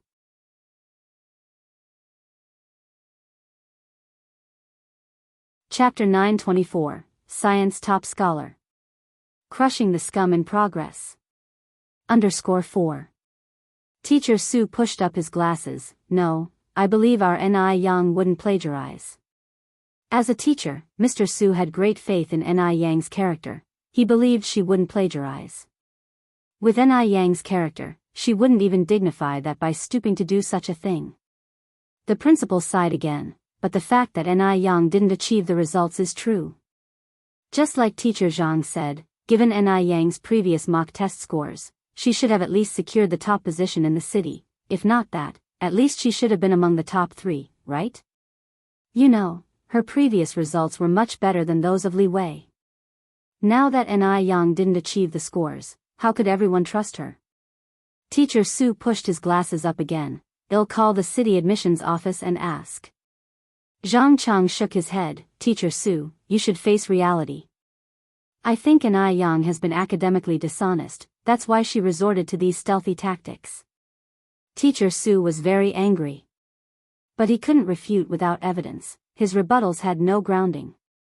Just as he was about to make a call, the phone on the desk rang. Hello, good day, Teacher Su answered the phone. It was not clear what was said on the other end, but Teacher Zu's expression gradually hardened, and after a long pause, he finally said, What did you say? The person on the other line repeated the words. Really? The top scorer in the city's exam is really our Ni Yang. Teacher Su jumped up excitedly. Even though he was in his 50s, he was as joyful as a child at that moment. Comrade, are you sure there's no mistake? This is City High School number 3. I am Su Lei, the homeroom teacher of senior year class 5, he said, holding the handset in one hand and picking up a piece of paper with the other hand, continuing, our Ni Yang's examination registration number is 340823. Yes, Teacher Su, this year's science subject top scorer in the exams is your student Ni Yang, who achieved a high score of 648 points. Moreover, she is also the national top scorer. Congratulations. Teacher Su was almost floating. 648 points. You must know, the total possible score was only 650. What did Ni Yang eat to grow up with? How could she be so brilliant?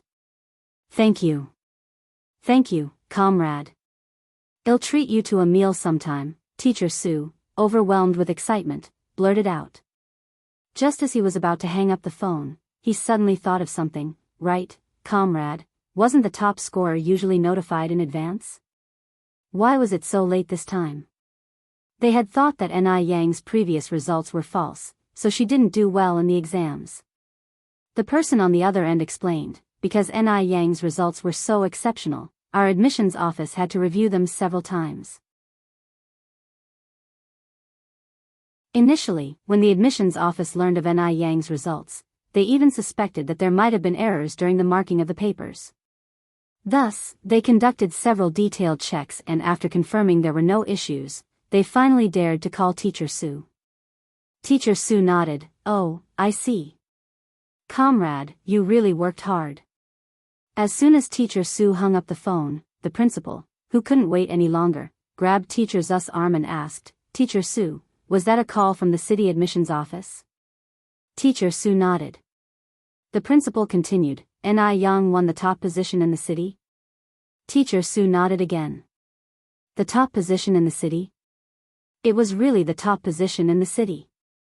The principal thought he was hallucinating and asked several times over. Then, the principal asked, then why didn't the city admissions office notify us earlier? Teacher Su explained the process again, and after hearing it, the principal was stunned. What? 648 points. Ni Yang scored 648 points. Yes. Teacher Su nodded, continuing, the comrade from the city admissions office also said that Ni Yang is not only the city's top scorer but also the national top scorer in science. Really? The principal was ecstatic. Really? Teacher Su was even happier than the principal. It felt like being vindicated after being falsely accused. Just 10 minutes earlier, so many people were doubting that Ni Yang's previous results were plagiarized, but in the blink of an eye, Ni Yang had won the city's top position. It felt incredibly satisfying.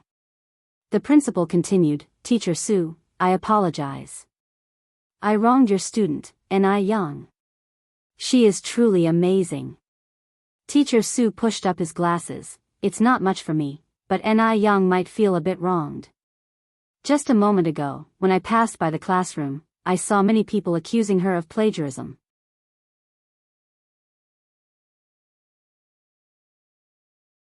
Chapter 925, Science Top Scholar. Crushing the Scum in Progress. _5. Upon hearing this, the principal's face showed a hint of guilt, and he apologized somewhat embarrassedly. I'm really sorry, Teacher Sue, I shouldn't have doubted N.I. Young. Rest assured, I will personally apologize to N.I. Young. Teacher Sue laughed and said, Principal, you are being too serious. Our class N.I. Young is not the petty type. She probably didn't even take this matter to heart. Exactly. Our national topper definitely isn't petty. The principal excitedly patted Teacher Zu's shoulder. Teacher Sue. You are truly amazing, to have taught a national topper.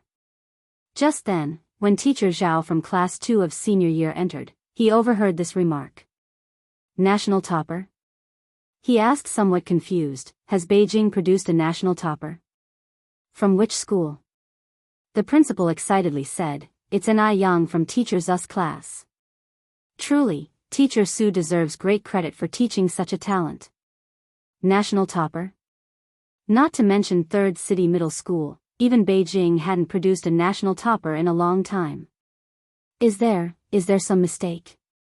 Teacher Zhao expressed doubt. Hadn't he heard that N.I. Yang's past achievements were plagiarized? How had she suddenly become a national topper? Also, weren't the top 3 ranks usually notified in advance? The principal arrogantly said, the city admissions office personally called, how could there be a mistake? Teacher Sue knew about Teacher Zhao's doubts and explained the reasons to him. Teacher Zhao said enviously, Teacher Sue, you are really incredible. Having taught a national topper, Teacher Zu's future is truly boundless. Before this, Teacher Zhao's most admired person was Zhang Chang, as Zhang Chang's class had a student who became city's second best. But now, Teacher Sue had actually taught a national topper. Could a city's second best compare to a national topper? Next to the national topper, the city's second best couldn't even be seen. Teacher Sue humbly said, not at all, I just taught casually. The talented one is N.I. Young from our class. Before long, everyone in the office knew about N.I. Young being the national topper. Everyone gathered around Teacher Sue, expressing admiration. Just a short while ago, people were doubting N.I. Yang's plagiarism and scoffing at Teacher Sue, but now, the tables had turned. It would be false to say they weren't pleased and proud. The honor of being a national topper was enough for Teacher Sue to be proud for a lifetime. Teacher Sue smiled and said, I won't talk much longer with you all. I'm off to announce the college entrance exam results to our class. N.I. Young must be getting anxious. The principal quickly said, Go. Don't keep N.I. Young waiting. Teacher Sue entered the classroom. Everyone, quiet down. I'm about to announce the college entrance exam results. Hearing this, the classroom immediately fell silent. Teacher Sue started reading out the scores one by one. Li Xiaoman, 498 points. Han Xiaoyu, 588 points. 588 points. Hearing this score, Han Xiaoyu was thrilled, hugging N.I. Yang tightly. Yang, pinch me, see if I'm dreaming. Although Han Xiaoyu's usual test scores were not low, the college entrance exam papers were very tough this time, and high scores were generally rare. This was Li Wei, with a score of 608, managed to secure the second-best rank in science. 588 points had just touched a cutoff line. How could Han Xiaoyu not be thrilled? N.I. Yang smiled and pinched her cheek. Relax, you're not dreaming. Zhou Xuemei sat right behind them. TSK. What's there to be proud of? Cheating dog. N.I. Yang didn't pay her any mind. On stage, Teacher Sue continued announcing the scores. Zhou Xuemei, 591 points. Zhou Xuemei scored 3 points higher than Han Xiaoyu. She was extremely proud, waving her score sheet in front of N.I. Yang and whispered, see? 591 points. Jealous, our school's number 1? Teacher Sue intentionally left N.I. Yang's score for last. so it took a long time without mentioning Ni Yang's score. So, everyone speculated whether Ni Yang even reached the third-tier college admission score, which is why Teacher Su delayed announcing it. For a moment, the looks towards Ni Yang became even more complex. After announcing everyone else's scores, Teacher Su tapped the ruler and then said, "Next, the teacher has an important announcement." The class quieted down. Teacher Su swallowed, then continued, "This time, our class has produced a national topper." National topper? As these words were spoken, everyone's expressions varied.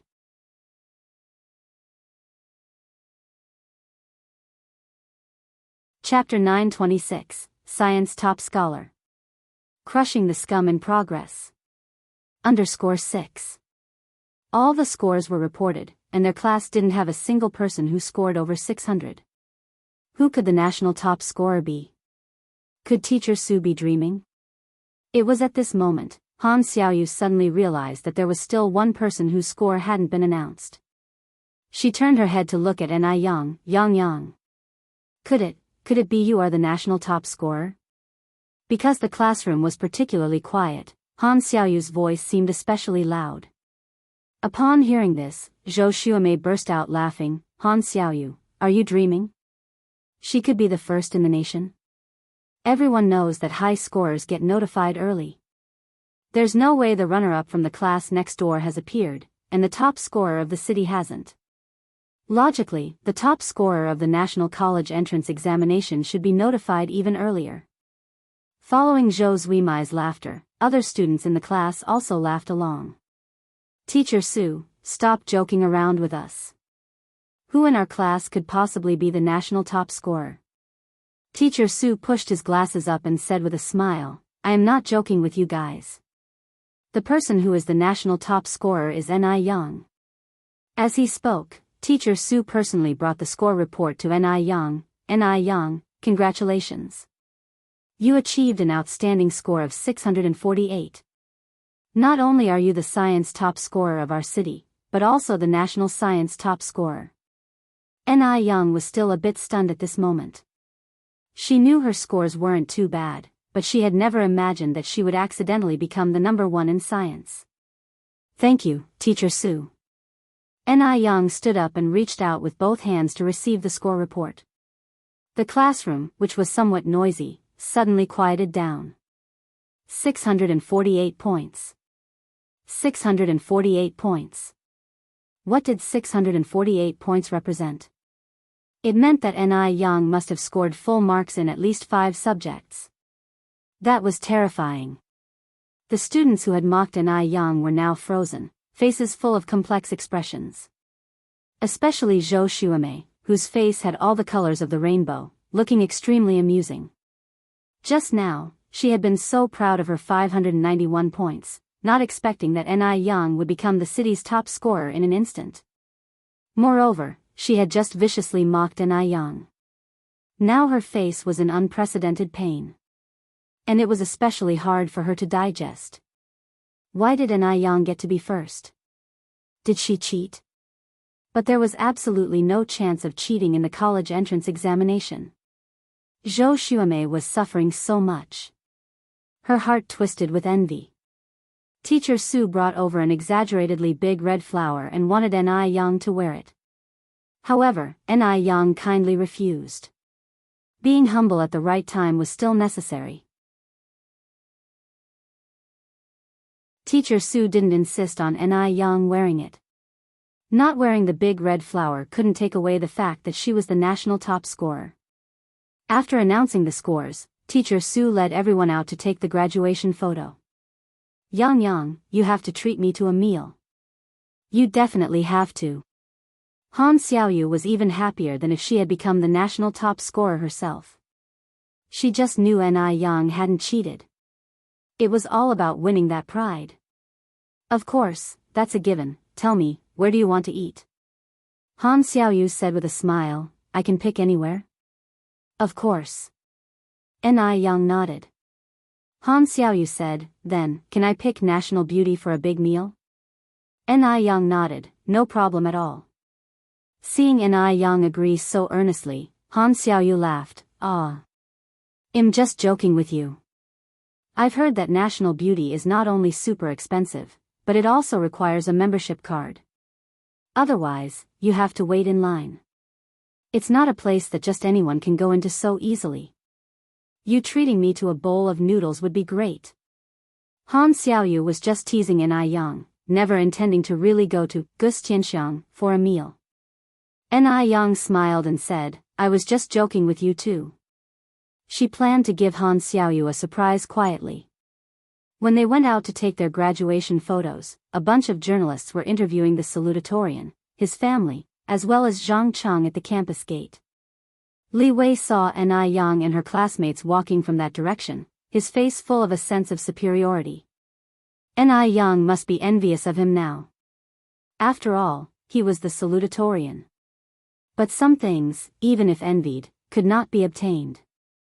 Just then, a journalist extended the microphone and asked, Li Wei, as our city's salutatorian, can you tell us about your self-awareness? Li Wei was about to answer when a large group of journalists surged in from outside, and he was startled. Were all these journalists here to interview him? It must be so. After all, he was the city's salutatorian. A rare genius seen once in a century. Thinking this, Li Wei straightened his collar.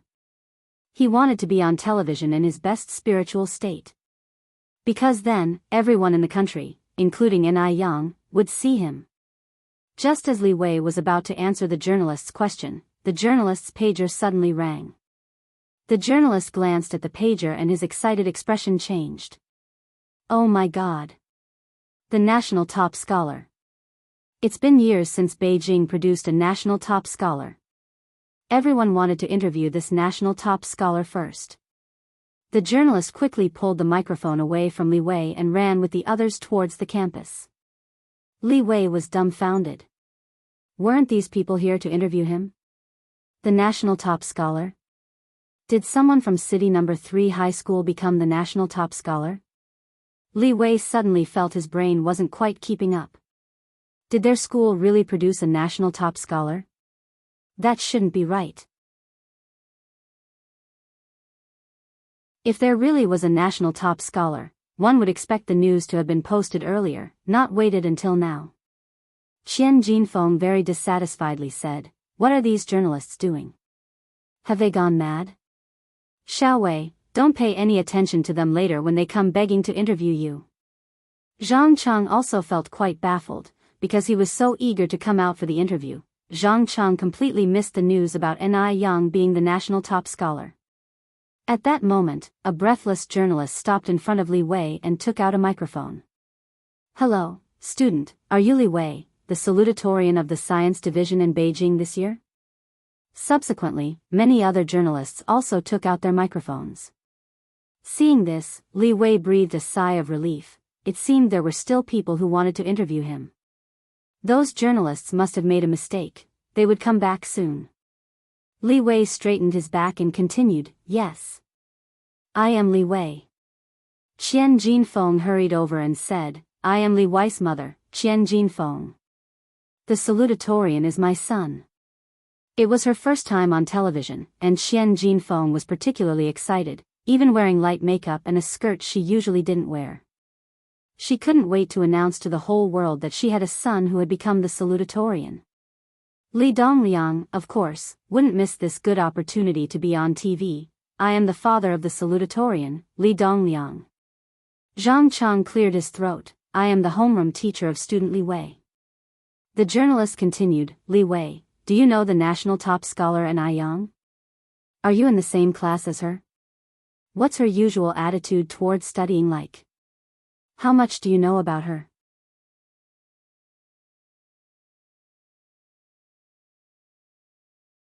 Chapter 927, Just Like This, Conquered by You. Although we couldn't interview the national top scholar, interviewing a fellow alumnus is also possible. Perhaps the alumnus knows some exclusive news. Upon hearing this, Li Wei was stunned. What? He only felt a buzzing noise around his ears. The national top scholar? Ni Yang is the national top scholar? Was he experiencing auditory hallucinations? The others around him wore the same expression as Li Wei. Seeing that Li Wei hadn't spoken for a while, the journalist continued, "Student, Li Wei, are you listening?" Li Wei then came to his senses. I'm listening."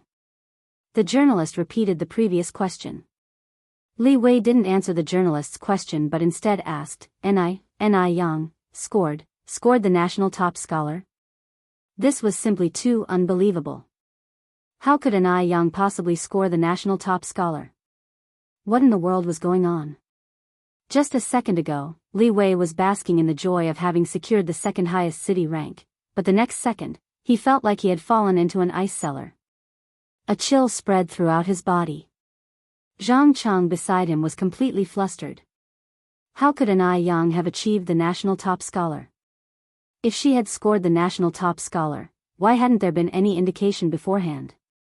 "Comrade journalist, you must have made a mistake," Zhang Cheng said with a stiff smile. "Our school only has one second highest city ranker, and that's our classmate Li Wei. Ni Yang wasn't one who cheated, was she? How could she possibly score the national top scholar? This had to be a mistake. He was the only outstanding teacher this year." Just then, a commotion arose from behind. "Here they come. Over there. The one beside the principal is the national top scholar. Let's hurry over." The journalists who had originally surrounded Li Wei, in that instant, all ran off. Li Wei also turned his head to look. He saw Ni Yang being surrounded by a crowd, walking this way, like the moon surrounded by a halo of stars. She really was the national top scholar? Li Wei licked his dry lips, not knowing quite what to feel. Qian Jinfeng was about to go mad. The most brilliant person was supposed to be her son. How could that cheap girl Ni Yang become the national top scholar? Wasn't she just a small business owner? How could she take away all the journalists? "Come back. All of you come back. My son is the runner-up. Don't you want to know about his study methods?" "Mom, stop it." Li Wei pulled Qian Jinfeng back. "Aren't you ashamed?" Reluctantly, Qian Jinfeng closed her mouth. "These people are crazy. Crazy. They leave you, the runner-up, uninterviewed, to actually go interview that small business owner. Who knows if her national top scholar title is even real?" Qian Jinfeng said. Li Wei sighed. "If you question whether hers is fake, others could also question if my second highest city rank is fake." "Mom, stop talking nonsense. The college entrance exam is a serious matter. Be careful of bringing trouble with your words." Hearing this, Zhang Cheng nodded in agreement. "That's right, Li Wei's mother, Li Wei is right. You could end up being legally responsible." The college entrance examination was so strict that it was absolutely impossible for cheating to occur. Frightened, Qian Jinfeng quickly covered her mouth. Zhang Cheng suppressed the discomfort at the bottom of his heart, patted Li Wei on the shoulder. "Li Wei, even though Ni Yang scored the national top scholar, you shouldn't be discouraged. You secured the second highest city rank. The teacher is already very happy. This is the first time I have taught a student who achieved such a rank. As a teacher, one must not say things that could harm a student's spirits at times like this." Zhang Cheng wasn't a muddle-headed person either. Li Wei nodded. "I understand, Teacher Zhang." Li Wei truly felt bitter. He had been proud of having scored the second highest city rank and had even advised Ni Yang not to be discouraged. But unexpectedly, the situation had turned upside down in an instant. He was merely the second highest city ranker. How could he compare with Ni Yang? "Xiao Wei, don't be sad, you are still the pride of your father's heart." Li Dongliang patted Li Wei on the shoulder. Li Wei nodded again, then turned his head to look over at Ni Yang. At that moment, Ni Yang was being interviewed by journalists. Upon seeing Ni Yang, the journalists were quite amazed. Who said that good students weren't pretty? Look how beautiful Ni Yang is. No matter from which angle the camera shot, there were no blind spots. Moreover, not only was Ni Yang beautiful, but she also had an excellent demeanor, without the typical nerdy air of someone who had buried themselves in books. She was youthful and vibrant, truly a representative of contemporary students. N.I. Young, when did you find out you were the national top scholar? Asked a journalist. N.I. Young, how are you feeling right now?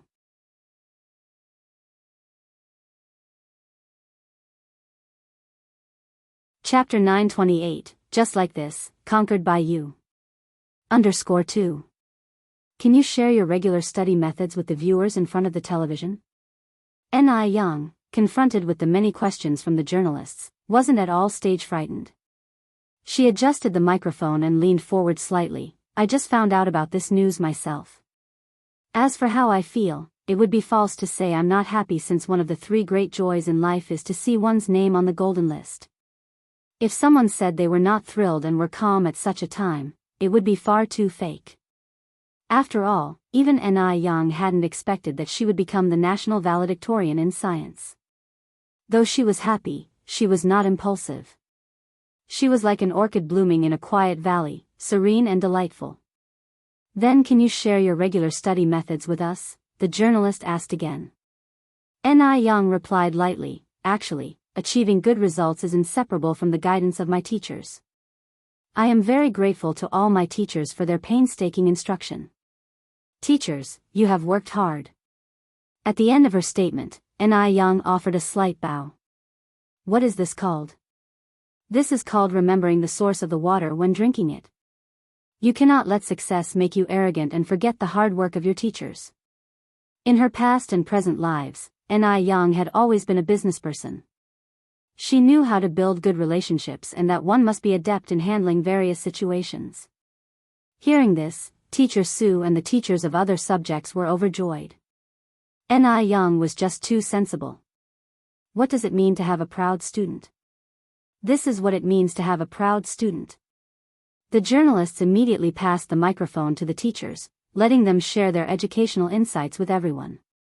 The Chinese, mathematics, English teachers, and so on were all surrounded by the journalists in an impenetrable crowd. Since the reinstatement of the college entrance examination in 1977, No. 3 high school in the city had never seen such excitement. After interviewing in a circle, another wave of commotion spread through the crowd. The mayor is here. It really is the mayor. At this time, the mayor coming over was obviously here to commend the national valedictorian. The journalists quickly gathered around. The mayor was extremely excited. Keep in mind that N.I. Young scored first in the national science examination. She not only brought glory to the school, but she also brought glory to Beijing. Besides, N.I. Young's total score was 648 points.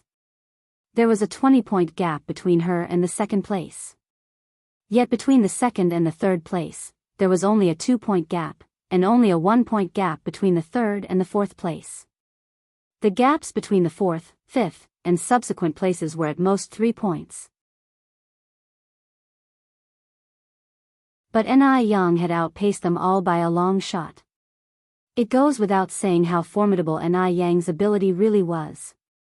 Hello N.I. Young, the mayor extended his hand. I am Wu Jianhai, the mayor of Beijing, and on behalf of all the citizens, I congratulate you on achieving the national valedictorian in science. N.I. Young shook hands with the mayor. Thank you, Mayor Wu. Having become the national valedictorian, the reward was certainly not going to be meager.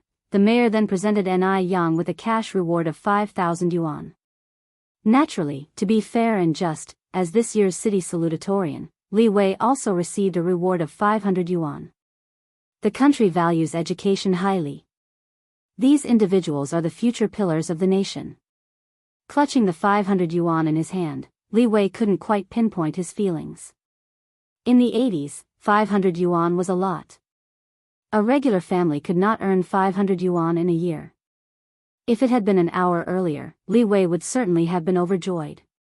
But now, he couldn't feel happy at all. Compared to N.I. Young's 5,000 yuan, what was his 500 yuan? He felt like a complete joke. Li Wei jerked off the big red flower from his chest, just about to throw it into the trash, but as he reached out halfway, it was as though he reconsidered something and withdrew his hand, putting the flower back on.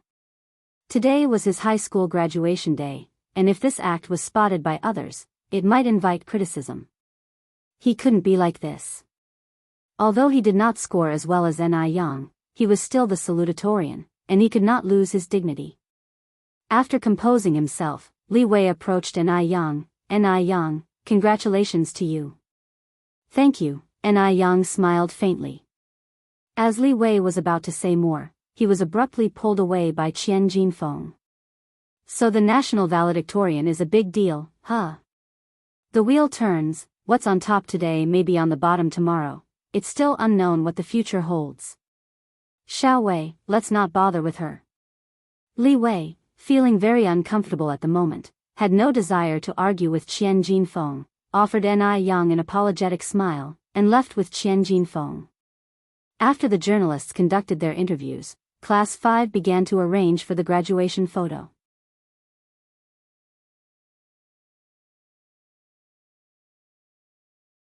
Chapter 929, Just Like This, Conquered by You. _3. In an era where communication technology was not advanced, graduation photos were still very important. After today's farewell, some people might never have the chance to meet each other again in their lifetime. Unlike later generations, where you can keep in touch through WeChat, QQ, back then, even big cell phones weren't produced yet. Hence, Ni Young brought her family's camera specially today. After the graduation picture, she could also take individual photos with other classmates. Yang, take several more pictures for us, Han Xiaoyu urged as she and a female classmate struck the classic scissor hands pose. Okay, Ni Young pressed the shutter and took several shots. At that time, not many families could afford a camera, so more and more classmates came to Ni Young for photos. Ni Young did not refuse anyone, fulfilling everyone's requests regardless of gender. After the photos, Ni Young also collected everyone's home addresses, planning to mail the developed pictures later. Seeing that Ni Young was also going to handle the mailing, classmates started offering money. Film for the camera and postage costs money, doesn't it? Ni Young declined with a smile, consider it a graduation gift from me. This was an excellent opportunity to establish connections. Class 5 students had performed exceedingly well, and their future prospects were boundless. Even the most unremarkable one now had endless possibilities in the future. You should never underestimate anyone at any time. After taking photos, a few teachers were especially happy and planned to treat the whole class to a meal, which was essentially a parting gathering, as it would be difficult to get everyone together like this again after today. Hearing that teachers were treating them, all the classmates were overjoyed and cheered immediately. Several teachers took everyone to a state-owned restaurant. Though teachers' salaries weren't high at the time, their class had a country's top scorer, and the overall college entrance rate was very good, so there would definitely be rewards from above. Hence, the teachers didn't skimp on ordering, anything on the menu was fair game, and they ordered more than 20 dishes of meat alone. With 60 people in Class 5, plus the teachers making it over 60, 20 dishes wasn't a lot for teenagers with big appetites. When life is successful, one should enjoy to the fullest. Ni Young was the star of the gathering. She raised her glass and toasted everyone. Thank you for looking after me this past year, teachers and classmates. I'll drink to that first. A full glass of white liquor, and Ni Young didn't even frown as she downed it. Being a successful businessperson, how could she not drink? Ni Yang's tolerance was honed in her past life. Seeing Ni Young so hearty, her classmates at the table were astounded. Ni Young, you really can hold your liquor. Wow. Ni Young, I thought you didn't drink. Ni Young was so beautiful, who knew she could drink too? It was really surprising. The teachers were also surprised, fearing that their own tolerance might not match Ni Yang's. Ni Young smiled and said, my mother also has good tolerance, probably it's genetic. After a round of toasts, everyone began to feast heartily. Current times, everyone's home food was generally not rich, but today's meal with meat and alcohol made them extremely happy. The mood was infectious, and even the girls who usually abstained from alcohol began toasting each other. An hour later, everyone was slightly tipsy. As they ate, the atmosphere suddenly turned sentimental. After all, after this meal, everyone would be going their separate ways. Groups of classmates started sharing their heartfelt thoughts, unable to part from each other. Yang Yang, which university are you applying to? Han Xiaoyu asked Ni Yang. Ihua University, Ni Yang replied. Since Ihua University was in Beijing, it was easier for Ni Yang to look after her business. Han Xiaoyu sighed, if only my scores could reach the threshold, would apply to Ihua University too. Unfortunately, her scores were just enough for a first-tier university. Ni Yang lifted her glass, her lips curving into a light dimple. Don't worry, Xiaoyu, we're both in Beijing, and we'll have plenty of opportunities to meet in the future. Rest assured, our friendship will never change, no matter what. Han Xiaoyu raised her glass to Ni Yang's. You're right, Yang Yang. No matter what, our friendship will always remain the same. With that, Han Xiaoyu also emulated Ni Yang, finishing her drink in one gulp.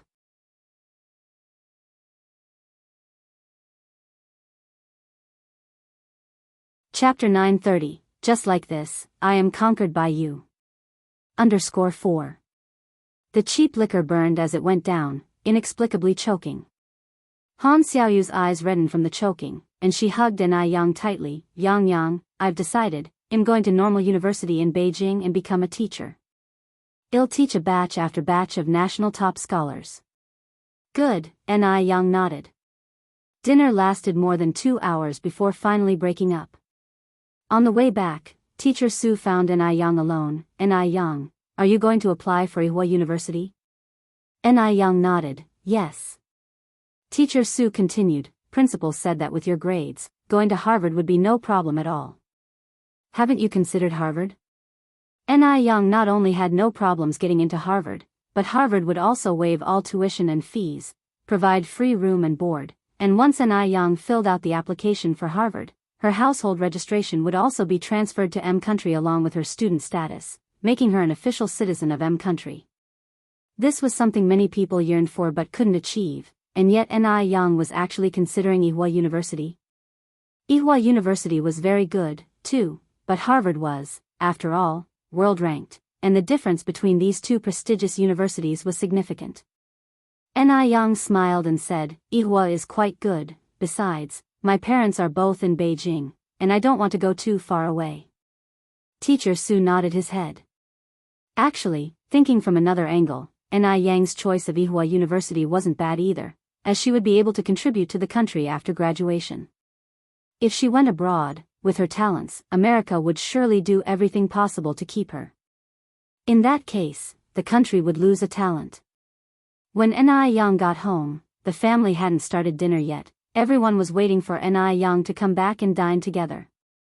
After all, today was a big day for Ni Yang. Even Shangguan Shi and Shangguan Su hadn't left the house.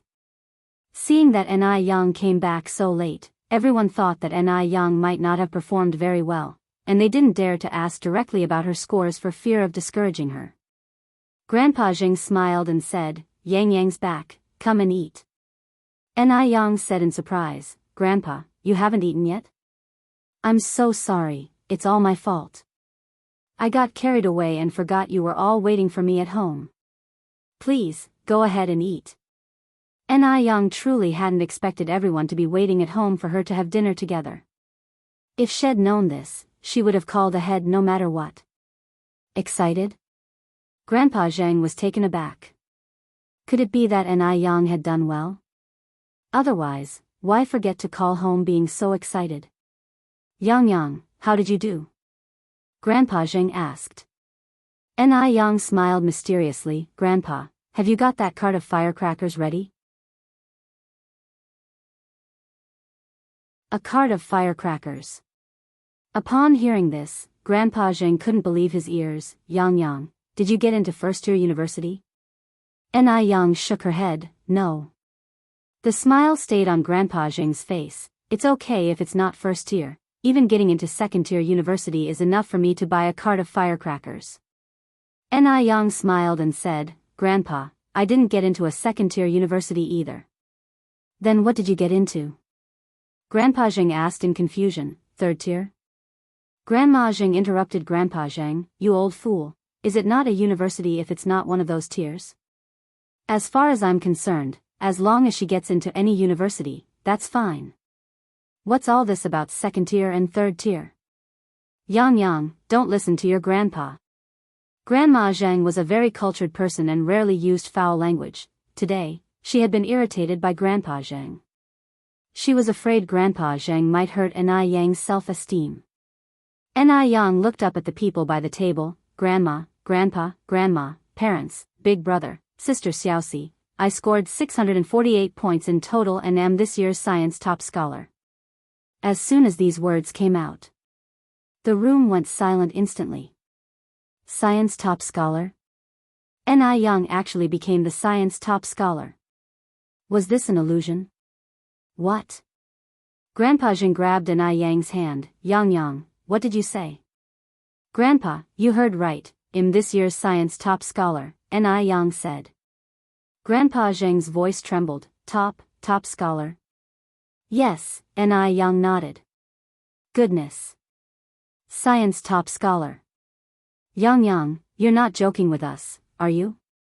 Grandpa Zhang was so excited he was almost incoherent. No, Ni Yang shook her head. Shangguan, she stood up excitedly. Is it our city's science top scholar? Ni Yang smiled and said, the national science top scholar. National? My goodness. Grandpa Zhang's eyes welled up with excitement. This must be Grandpa Zhang's ancestors blessing the Zhang family. I'll go notify our relatives right away. Grandma Zhang quickly headed upstairs.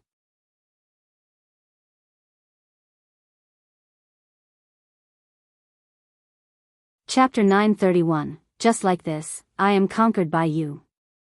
_5. I also need to tell Furong and the others.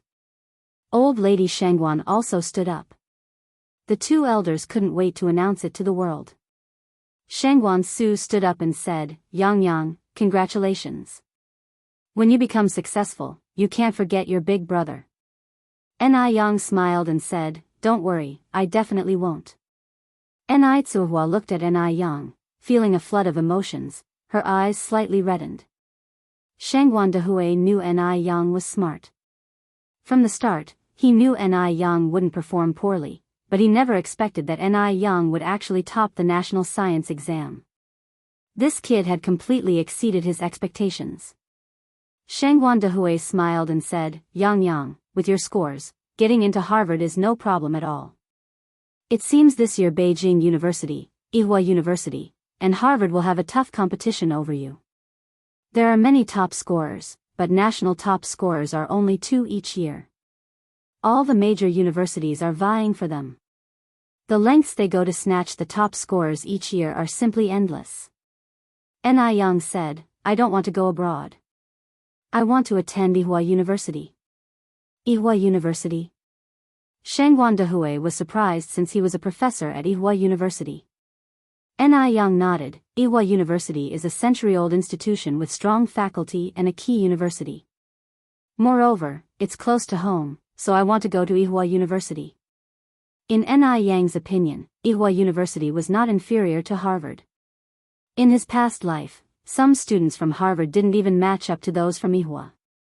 As long as you study well, it's the same wherever you are. Shangguan Dehui nodded. That's great, they'll go back and talk to our principal. He'll probably be overjoyed. Ni Yang scored the top national science spot, and the entire Ni family was extremely happy. At night, the news was broadcast on time. Grandpa Zhang, Grandma Zhang, and old lady Shangguan sat in front of the TV, glued to the screen, afraid of missing anything. After a while, Grandma Zhang excitedly pointed at the TV and said, Here it comes. Here it comes. Yang is on. Ting Ting. Dehui. Xiaoxiu, Xiaoxi. Come quickly. Yang is on. Hearing her voice, Shangguan Dehui and Ni Tsuehua dropped what they were doing and rushed over. Shangguan Su and Shangguan Shi also ran over.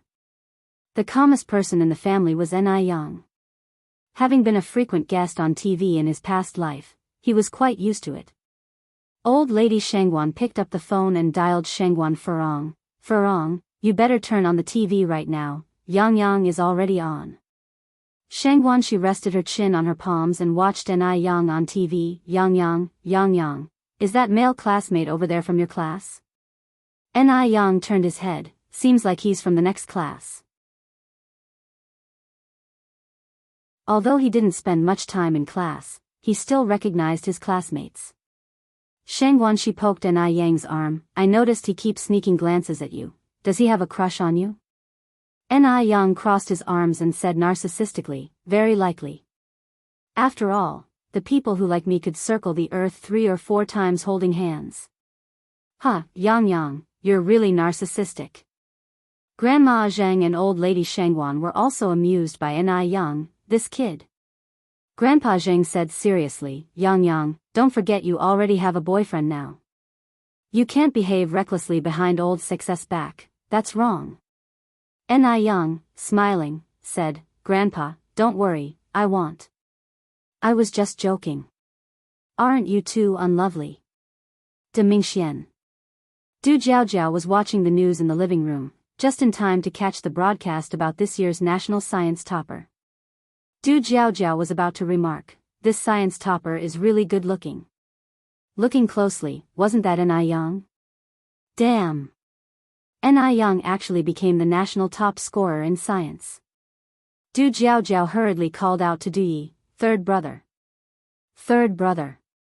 Come here, something has happened. Du Yi walked out of the study room unhurriedly. What's up? Look at the TV. Quick, look.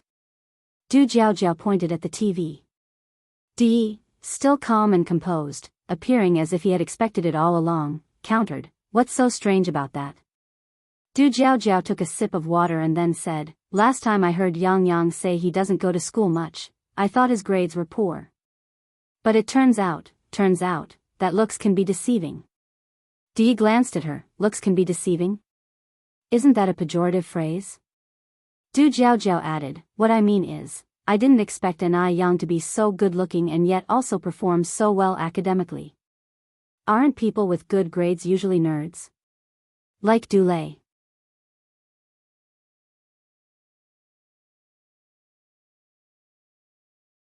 Chapter 932, Just Like This, I Am Conquered by You. _6. Du Lei was the 8th child in the Du family and a true bookworm. His pet phrases always, Confucius says, and thus and so, and such. Yang didn't have a bit of this habit. Elder Du twirled his Buddha beads. There are many things you wouldn't think of. What do you mean? Du Jiaojiao turned back to look at Elder Du. Do you know Yang well? Elder Du turned and walked towards the study. If there's nothing else, I'll head back to the study room now. Du Jiaojiao pointed at the TV. Aren't you going to watch? Watch it yourself. How boring. Du Jiaojiao rolled her eyes. She had once thought that maybe Elder Du liked Yang. Now it seemed that Elder Du was still the same as before. A person without a heart. Elder Du returned to the study, picked up the brush, and continued with his painting. On the pure white canvas was the background of a brilliant night sky, surrounded by pitch-black jungle, a bonfire burning under a big tree. A strand of black hair fell from the tree. The fierce flames burned fiercely, threatening to destroy the painting.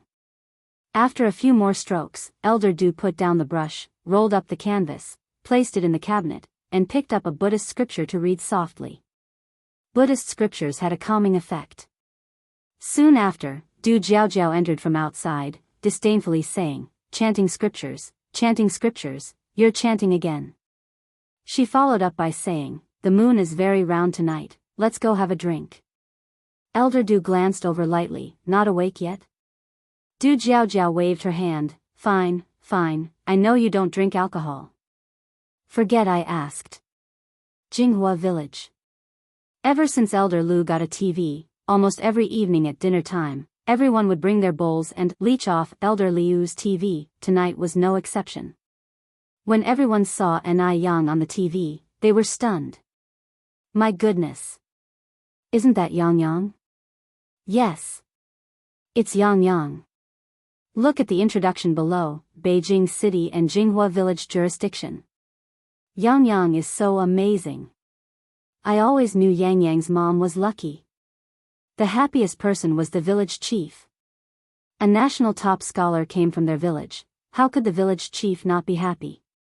He was just about to visit the Ni family to offer his congratulations when the officials came, saying that journalists would arrive tomorrow for an interview in Scholar Village and asked the scholar to prepare. Scholar Village. The moment the village chief heard those 3 words, he felt like he was floating. Although it was Ni Yang who had become the top scholar, the village chief also felt honored. The entire village felt honored. Especially when he heard that their village would be on TV tomorrow, the village chief was even more excited. Ni Yang had always been their village's lucky star, and now she was the pride of their village. The village chief rushed to the Ni family to discuss the matter with Ni Yang. When the village chief arrived, the Ni family's living room was packed with villagers who had come to offer their congratulations. Everyone was thrilled to hear that their village would be on TV tomorrow. The next day, as promised, journalists came to Jinghua village for the interview. They casually interviewed a villager from Jinghua village. "Oh, you mean Yang Yang?" Yang Yang has always been very polite and especially filial.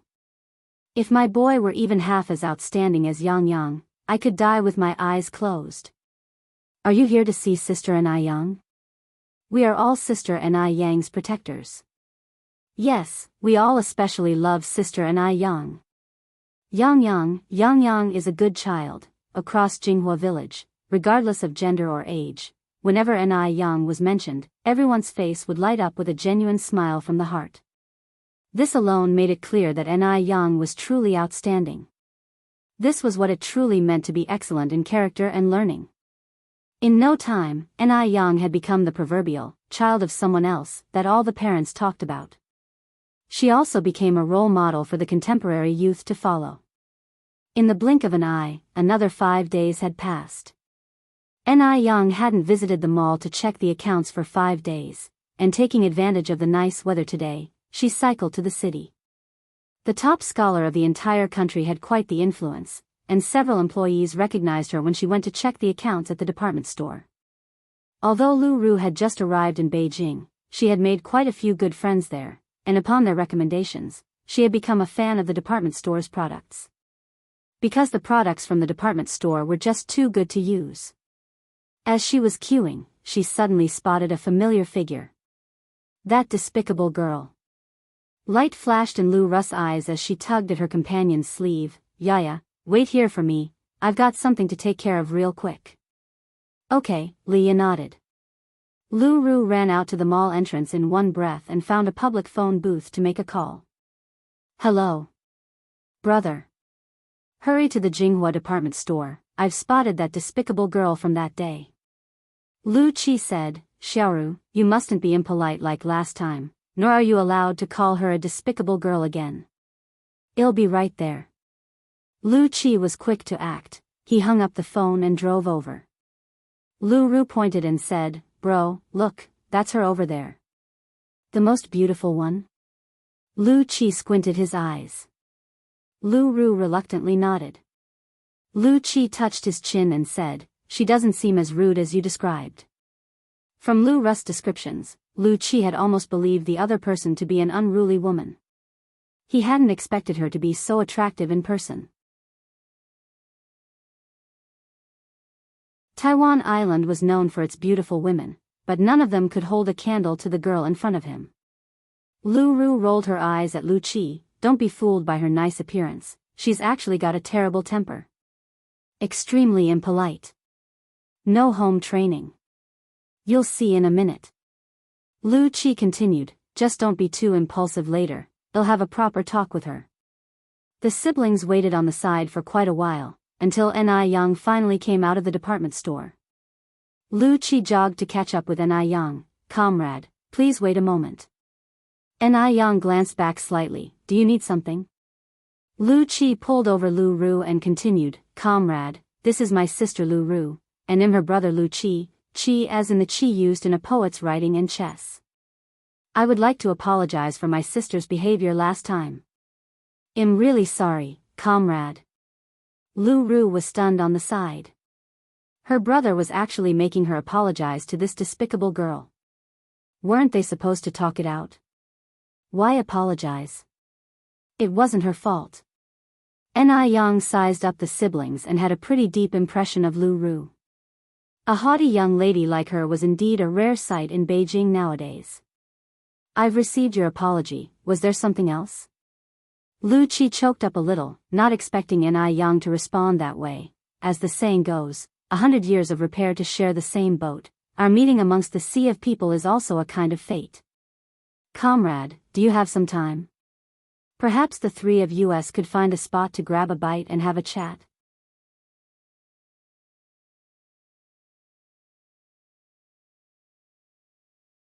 Chapter 933, She's Not That Kind of Person, Second Update, Sit Down and Eat.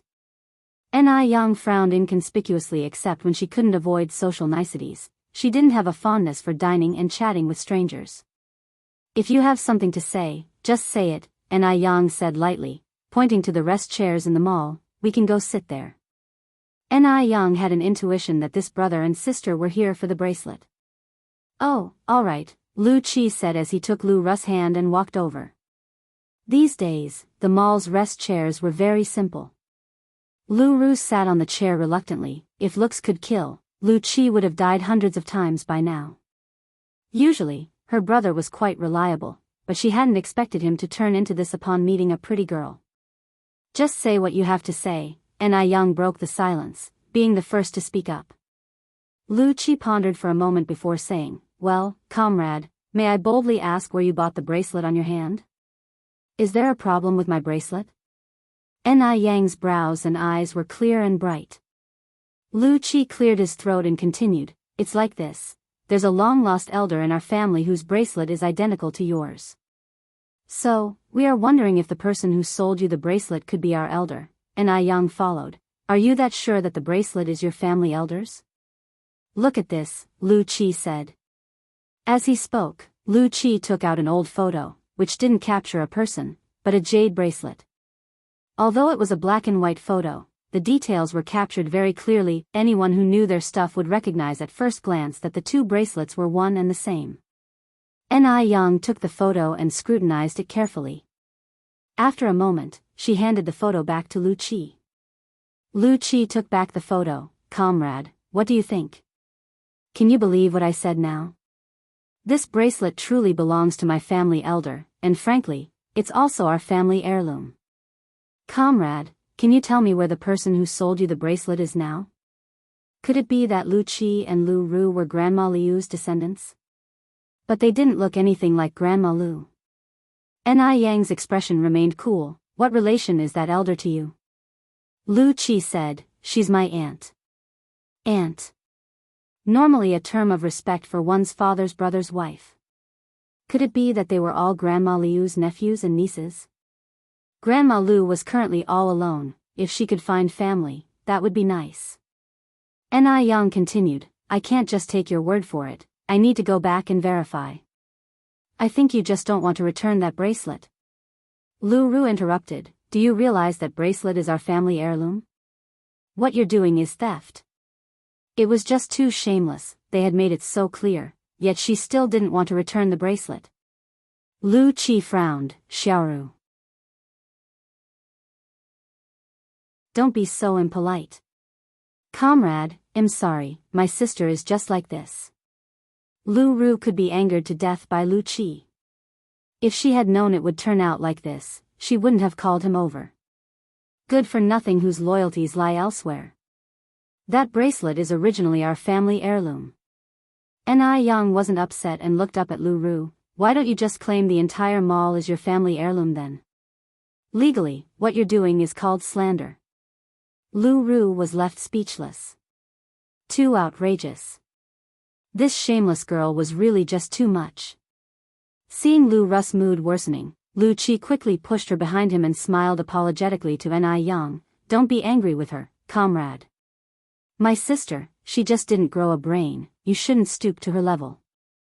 Yang, sensing Lu Qi's attitude was still decent, continued, to tell you the truth, my bracelet was also given to me by an elder from my family. I'll go back and ask her, and check the situation. If it turns out you are telling the truth, I'll let you know her address. By the way, do you know her name? Lu Chi said, I don't know my aunt's name, but she would definitely know my father's name. He is Lu Haoshan. Ni Yang nodded slightly. Okay, I got it. I'll tell her once I get back. Thank you for your trouble, Lu Chi continued. Do you mind telling me your name? Instead of answering directly, Ni Yang asked, will you have time tomorrow? Yes, Lu Chi nodded instinctively. Ni Yang took a watch out of her pocket and checked the time. Then let's meet here at the same time tomorrow afternoon. Agreed, it's settled then, Lu Chi nodded again. Hum. After saying this, Ni Yang turned and walked away. Lu Chi watched Ni Yang's departing figure, his lips curved into a silly smile. Brother, why did you just let her go like that? Lu Ru was nearly fuming with anger. Lu Chi didn't turn back as he spoke. Didn't she say she would come again tomorrow? Lu Ru said in exasperation, you believe what a woman says. Who knows if she will show up tomorrow afternoon? Lu Chi said firmly, she's not that kind of person.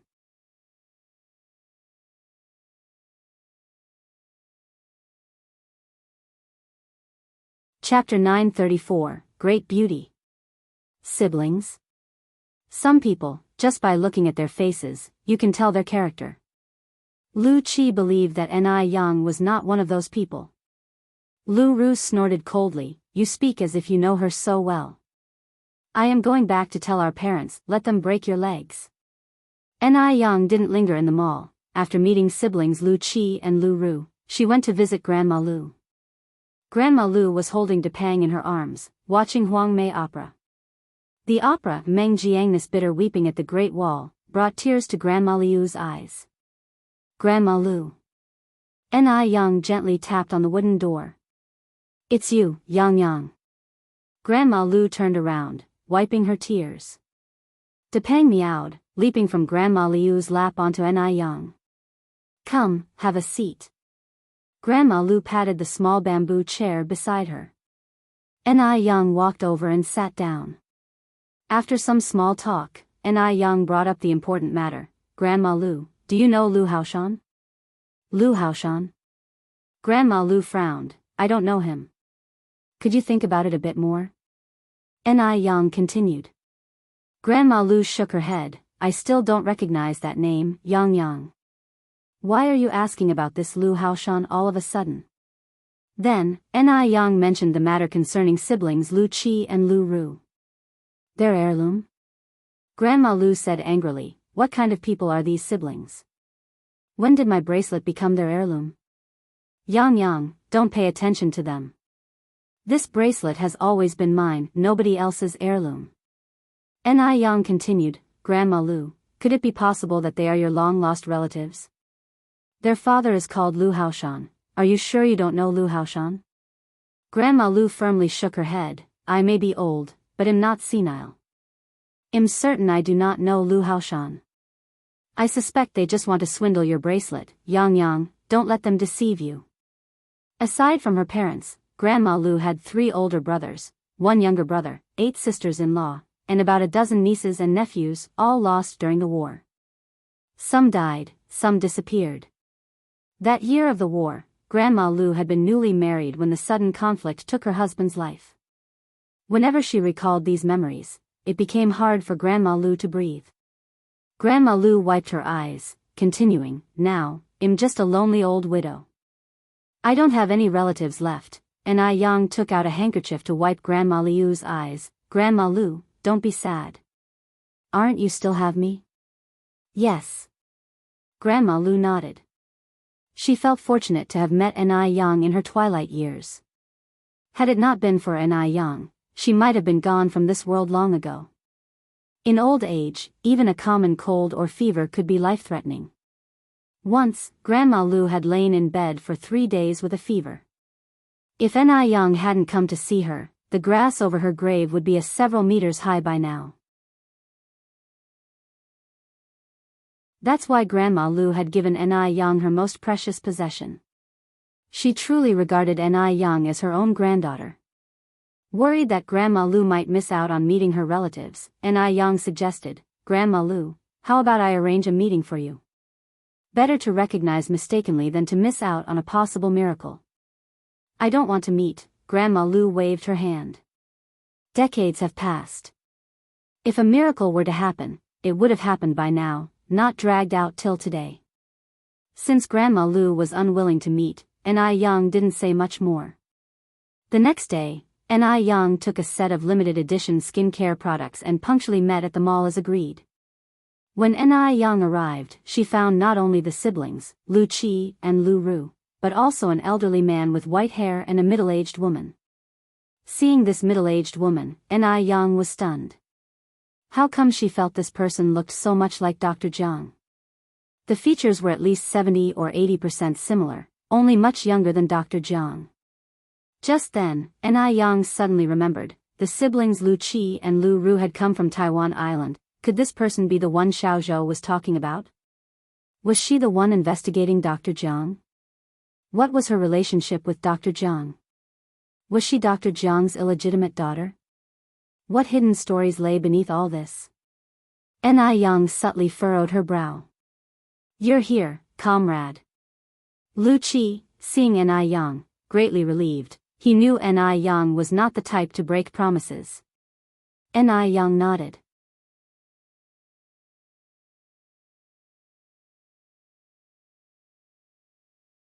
Chapter 935, Great Beauty. Siblings? Lu Qi continued, this is my father, and this is my mother. N.I. Young was taken aback. Before Lu Qi introduced them, she had thought that the white-haired old man was Lu Qi's grandfather, and that the middle-aged woman and that man were father and daughter. But it turned out they were husband and wife. It really was an odd match. Lu Qi added, my parents are very concerned about my aunt's condition, so they came with me. Please don't mind, comrade. N.I. Young smiled politely and greeted Lu Qi's parents. Lu Qi then introduced N.I. Young to his parents. Mom, Dad, this comrade is the one who might know about my aunt. Seeing N.I. Young, Liu's father was visibly excited, eyes reddening. Young comrade, what's your name? With an apologetic expression, N.I. Young said, Uncle, I might disappoint you. I checked with my family's elder last night. She said she does not know you or Lu Haoshan. How could this be? Lu Ru's face changed. I think you haven't even told my aunt. You just want to keep our family heirloom for yourself. Xiaoru. Liu's father frowned, scolding Lu Ru. Liu's father had never lost his temper with Lu Ru before. This was the first time. Startled, Lu Ru immediately shut her mouth, glaring resentfully at N.I. Young. Wretched girl. Liu's father looked at N.I. Young and continued, young comrade, there are too many twists and turns that I cannot explain to you all. Could you please tell me where she is now? Once she sees me, she will recognize me. Liu's father had a premonition that the elder N.I. Young mentioned was the person they were looking for. I'm sorry, I cannot tell you. N.I. Young shook her head. Little comrade, Liu's mother grabbed N.I. Yang's hand, crying profusely, we have been looking for our child's aunt for decades. Over the years, we haven't eaten or slept well. She has suffered so much alone, and now she is old, we want to bring her back to enjoy her twilight years. Please, young comrade, would you do us this favor? I'm begging you. Liu's mother covered her face as she cried, while discreetly eyeing the jade bracelet on N.I. Yang's wrist. Exquisite, clear, its brilliant verdant color interspersed with streaks of translucent white. Smooth and flawless. It was a top-grade jade. This was their family's heirloom. How could it have ended up on someone else's wrist? Liu's mother wished she could remove the jade bracelet from N.I. Yang's wrist that very moment. N.I. Yang said, Auntie, you're really mistaken. My family's elder is not the person you're looking for. Perhaps it was because Liu's mother looked somewhat like Dr. Jiang that N.I. Yang had no particularly good feelings toward her. Moreover, since Liu's mother was asking about Dr. Jiang's whereabouts, this meant Dr. Jiang must have some connection to her. The saying about the company one keeps influencing one's behavior is not without basis. Lu Qi stepped forward, comrade, don't rush to deny it. Whether she is my aunt or not, we'll find out after we meet. Please just help. My aunt is already 78 this year. If we miss this chance, we might never get to meet her in this lifetime, and some regrets last forever. Liu's mother hurriedly said, Yes, young comrade, whether she is my long-lost older sister, the children's aunt, you can't decide, neither can we. We need to meet her to conclude. With the bracelet here, they were sure they wouldn't mistake the person. The person must be senile to have given such a valuable heirloom to someone else. Ni Young shook her head. I'm sorry, my family's elder refuses to meet you. Ni Young couldn't speak on behalf of Grandma Lu to agree to their request. Liu's father sighed. Fire seemed to spark from Lu Ru's eyes, wishing she could burn a hole in Ni Young. She saw Ni Yang's actions as deliberate. Ni Young was coveting her aunt's possessions. If it weren't for Liu's father being there, she would have burst out cursing. It was infuriating. Carrying their family heirloom and now even preventing them from recognizing their relative. Heavens! How could there be such shameless people in this world? Liu's mother, clutching Ni Yang's hands, unintentionally touched the translucent jade bracelet, its cool touch relieving the summer heat, truly an heirloom's hallmark.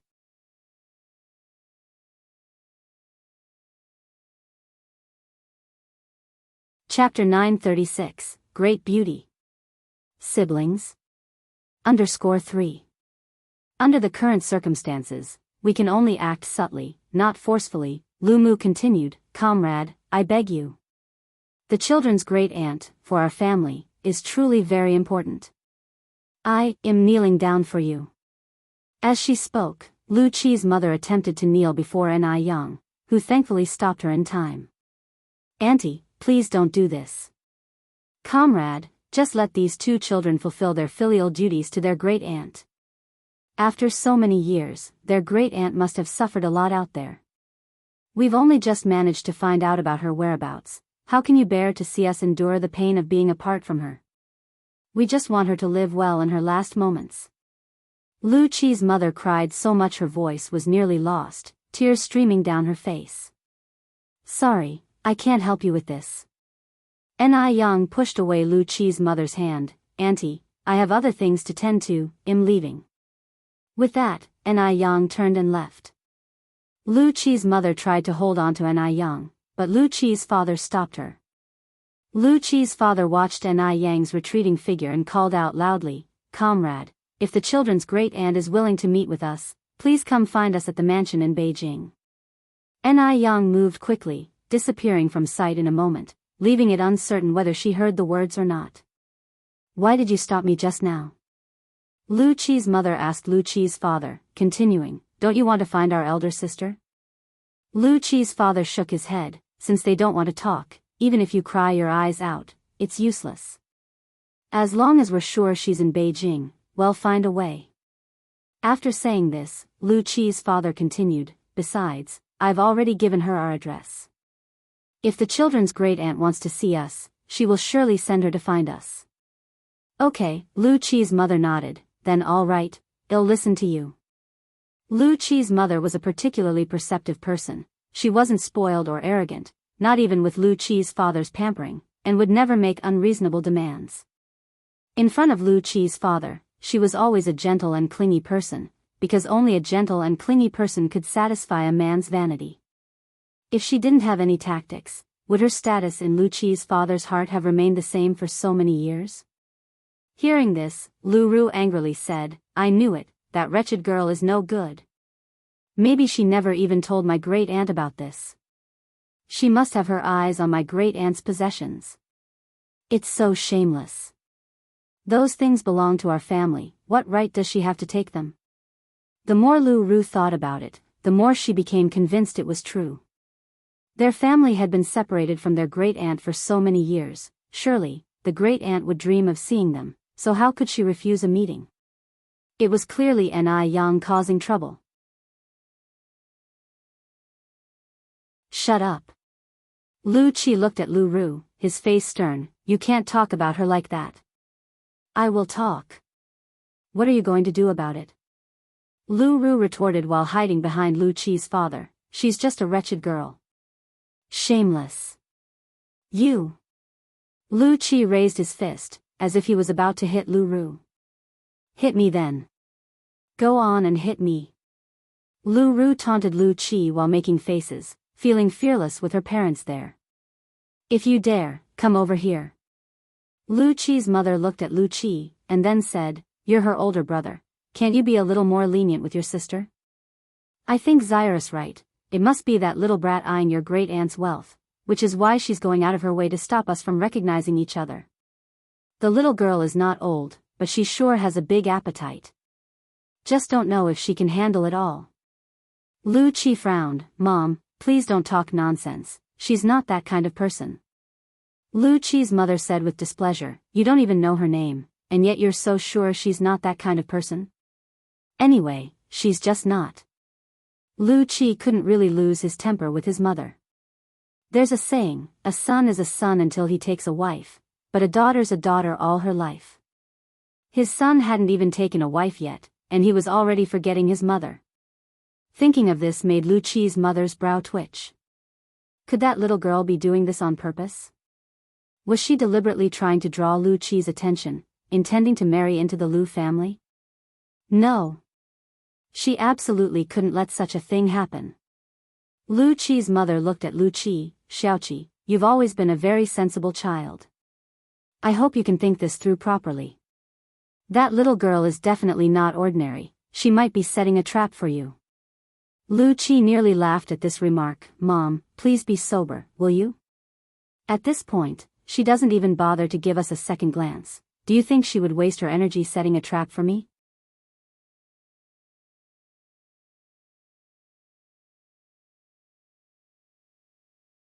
Chapter 937, Great Beauty.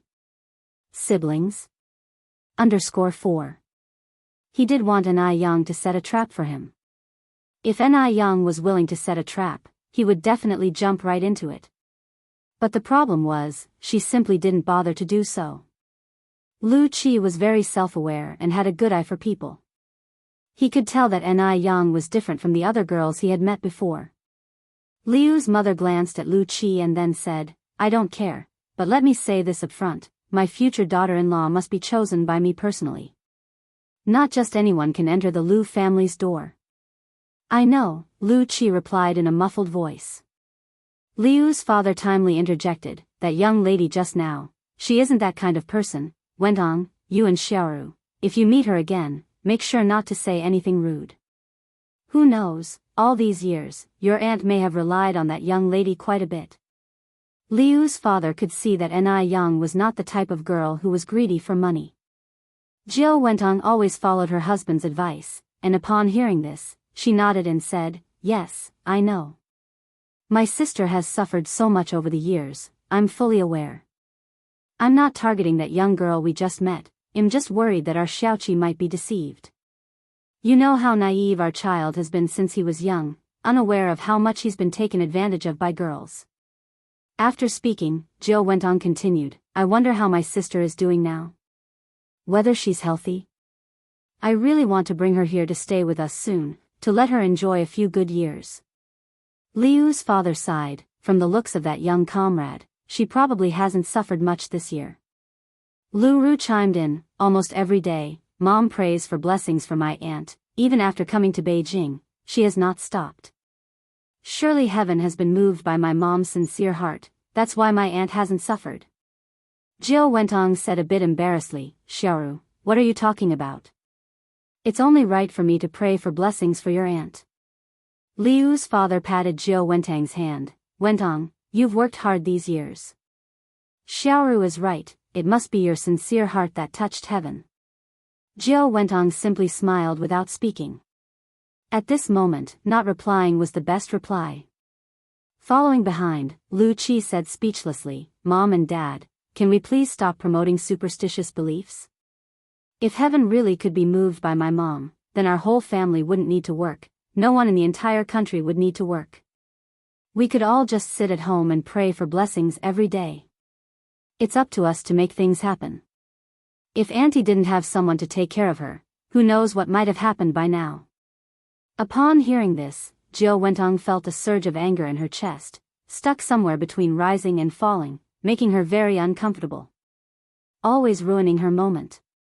Is this really her own son? Unfortunately, Jiao Wentong had no way to retort. Liu's father looked at Lu Qi, regardless of whether it's useful or not, this is your mother's sincerity. I believe your aunt can definitely feel it. Jiao Wentong was a rare good wife and mother. When Liu's father first married Jiao Wentong, he was worried that this little spoiled wife might become arrogant. Later, he realized he had been overly concerned. Jiao Wentong had not only not become arrogant but was exceptionally gentle. In Jiao Wentong, Liu's father even found a sense of his younger days. Right. Lu Ru nodded, Auntie can definitely feel it. After leaving the mall, Ni Yang didn't go home immediately but made a stop at Demingxian. Today was Du Jiaojiao's birthday, and she had invited her a week ago. Du Jiaojiao didn't have many friends in Beijing, so the birthday was not a big celebration. Including Ni Yang, there were only 3 people. Fu Xiaoshuang didn't come this time. This surprised Ni Yang, as last time it seemed that Fu Xiaoshuang and Du Jiaojiao were good friends. Why didn't she come? As a rival in love, Ni Yang had a deep impression of Fu Xiaoshuang. Yang Yang is here. Seeing Ni Yang, Du Jiaojiao immediately came over. Let me introduce you, this is Wang Hengyang and Li Yao, good friends of mine and my younger brother. Wang Hengyang, Li Yao, this is Yang Yang, her full name is Ni Yang.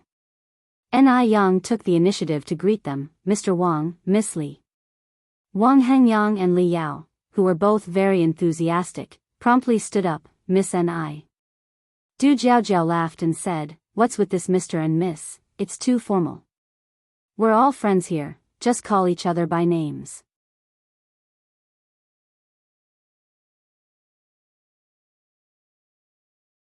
Chapter 938, Great Beauty. Siblings. _5. They quickly became acquainted, going back and forth like this. Wang Hengyang said, we've been sitting here for so long, why hasn't Master Du shown up yet? Li Yao was also quite puzzled. Du Jiaojiao laughed and said, he's chanting scriptures in the Buddha hall, really, I don't know what joy there is in living like that. Wang Hengyang said, Master Du truly is as constant as ever. Everyone in their circle knew that Master Du practiced vegetarianism and chanted Buddhist scriptures, but few knew he could keep it up for so long. Du Jiaojiao continued, Hengyang, Li Yao, you've just arrived in Beijing, you mustn't have dined at Heavenly Colors yet. Today I'll take you there, I guarantee you'll find it irresistible after just one meal. By the way, Yang Yang, have you been to Heavenly Colors? At this point, Du Jiaojiao turned her head to look at Ni Yang. Ni Yang nodded, I've been.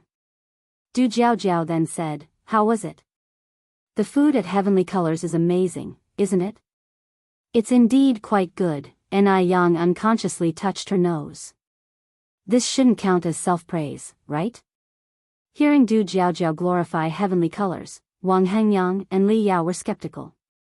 Just another restaurant, could it really be that miraculous? In Shan City, what restaurant hadn't they tried? What delicacies from mountains and seas hadn't they tasted? Seeing their disbelief, Du Jiaojiao chuckled, once you go, you'll understand. Yang Yang, could you check in the Buddha hall how much longer my third brother will be? We're eager to go have dinner. Du Jiaojiao and Ni Yang were quite casual with each other, she often sent Ni Yang on errands, and Ni Yang did the same with her. Mainly, while Master Du was chanting in the Buddha hall, the household staff didn't dare to disturb him, but Ni Yang was different. After all, Ni Yang was Mo Kishan's girlfriend, he wouldn't get angry with her no matter what. Okay. Ni Yang put down her cup and walked towards the Buddha hall. As Li Yao watched Ni Yang's figure disappear in the direction of the door, she whispered softly, oh my god. That girl is so beautiful. Jiaojiao, how do you know her? Du Jiaojiao said, she's my third brother's good friend's girlfriend. She even saved my third brother once by some fluke. Li Yao nodded, oh, I see. It's a pity she settled for a boyfriend looking that gorgeous. Du Jiaojiao was taken aback. How is being beautiful related to having a boyfriend? Li Yao continued, if I were as beautiful as her, I definitely wouldn't settle down so early. I'd like to pass through 1,000 admirers without a single one touching me. Keep dreaming. Du Jiaojiao poked Li Yao's forehead. It's only because our Hengyang is so tolerant. Anyone else would have left you by now. And you're dreaming of passing through crowds. Ni Yang reached the Buddha hall. Just as she reached the door, Ni Yang heard the familiar sound of the wooden fish. Ni Yang raised her hand and knocked on the door. Knock, knock, knock. Master Du slightly raised his eyes, a hint of annoyance flickered in them, but it faded away as soon as he saw who it was. He put away the wooden fish. Big brother Du, Sister Jiao Jiao is asking when you will be done? I'm done now. Master Du straightened his clothes, stood up from the cushion with meticulous movements, the essence of dignity and grace in every deliberate motion, and put on his cloth shoes. Let's go then, said Master Du as he walked to the door. Oh. Ni Yang nodded. Walking along she asked, don't you ever get tired of chanting and striking the wooden fish every day? Master Du slightly raised an eyebrow. Do you get tired of eating every day? Is that the same? Ni Yang retorted. Master Du said, to me, it is the same. Soon, the two reached the main hall. 5 people, 2 cars. Wang Hengyang and Li Yao took one car, while Master Du, Jiao Jiao, and Ni Yang took another. Master Du sat in the front passenger seat, while Jiao Jiao and Ni Yang were in the back seats. Perhaps due to some fateful connection, Jiao Jiao became exceptionally talkative whenever she saw Ni Yang. Perhaps sitting in front felt bothersome after a while. Master Du slowly leaned back, his hands turning Buddha beads, and began to meditate with his eyes closed. Upon arriving at Heavenly Colors, Wang Hengyang and Li Yao finally realized Jiao Jiao hadn't exaggerated. Heavenly Colors was truly outstanding. Both visual and gustatory experiences were top-notch. Li Yao, who usually could only manage half a bowl of rice, incredibly managed to eat 3 full bowls this time, plus 2 desserts. Not sure if it's an illusion, but it seems like the rice here tasted much better than anywhere else. This restaurant's boss is really amazing. Li Yao praised generously. Du Jiaojiao smiled and said, I felt the same the first time I came here.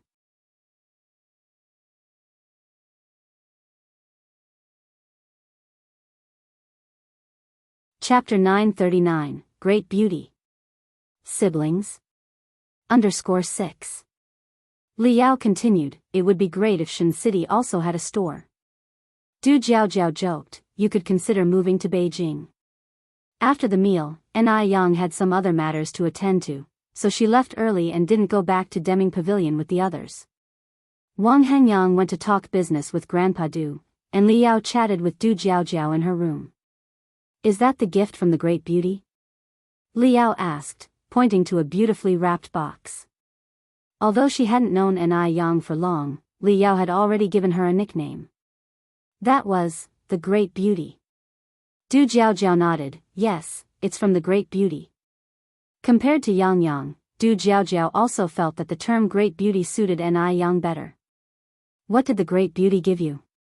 I'm really so curious. Li Yao picked up the wrapped box casually. Do you mind if I open it to have a look? Go ahead, would have to open it sooner or later. Li Yao unwrapped the box layer by layer, then exclaimed in surprise, oh my god. What is it? Du Jiaojiao grew curious. The Great Beauty is really thoughtful, come over and take a look. Li Yao insisted. Du Jiaojiao came over and was also a bit surprised. The box was filled with rose petals, and a faint rose fragrance lingered in the air. In the middle of the rose petals was a box of skincare products. Ice Jade Skin, this is the first time I've heard of this name. Li Yao picked up the box. The packaging looks really high-end, but it seems to be a domestic product. I wonder if it's any good.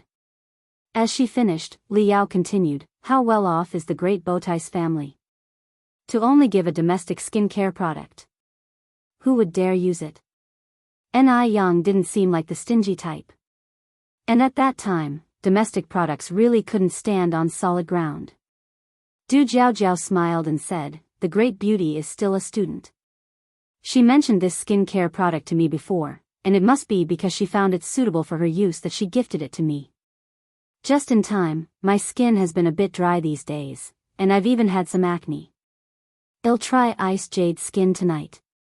Previously, when Ni Yang had talked about it, Du Jiaojiao hadn't taken her words seriously, sharing the same sentiment as Li Yao. However, now that it was a gift from Ni Yang, she certainly couldn't let down Ni Yang's kindness. Li Yao continued, "Even though it's from the great beauty, you should still be careful. Remember, your skin is sensitive." Back in that era, the concept of sensitive skin wasn't established, but Li Yao and Du Jiaojiao traveled abroad often and knew much more than the average person. "I know." Du Jiaojiao nodded. Du Jiaojiao didn't just talk the talk. Although she had sensitive skin, she washed her face very carefully with the face wash as per the instructions when she took a shower in the evening. Then, she applied aloe vera gel, acne cream, and hydrating moisturizer in sequence. These products felt cool and comfortable on her skin, without the stinging sensation she had anticipated, which surprised Du Jiaojiao. It seemed that Ice Jade Skin, although a domestic brand, was much better than she had expected. Du Jiaojiao was looking forward to the future results. Elsewhere. Inside the mansion. Jiao Wentong sat at the edge of the bed massaging Lu's father's feet, and the two reminisced about events from decades ago. "Your older sister was a rare good woman. I wonder if, over these years, she's remarried or not. Haoshan, do you think if your sister has married again, she would still return home with us?" Lu's father shook his head. "She's not that kind of person. Women who came out of that era had fidelity etched into their bones. Once married, they followed their husbands, and if their husbands died, they followed their sons. They valued their chastity more than their lives and would absolutely not remarry. Go back 60 years earlier, and you'd still hear talk of the chastity arch." Jiao Wentong nodded. "I also feel that your sister isn't that kind of person." Lu's father sighed, "These years, it's I who have let her down. It's a time of war and chaos. None of this is your fault," Jiao Wentong reassured. "Your sister is so kind-hearted, I believe she will understand your predicament." Lu's father sighed again, "I hope so." Jiao Wentong smiled and said, "Don't worry, your sister definitely won't blame you. By the way, Haoshan, there's something I'd like to discuss with you." "Go ahead," Lu's father said, massaging his temples. Jiao Wentong continued, "I've made up my mind. If your sister has not remarried all these years and doesn't have any children, I'm considering adopting Xiaoru out to her." Jiao Wentong was a clever woman. She knew that after adopting Lu Ru to Grandma Lu, she wouldn't be at a loss.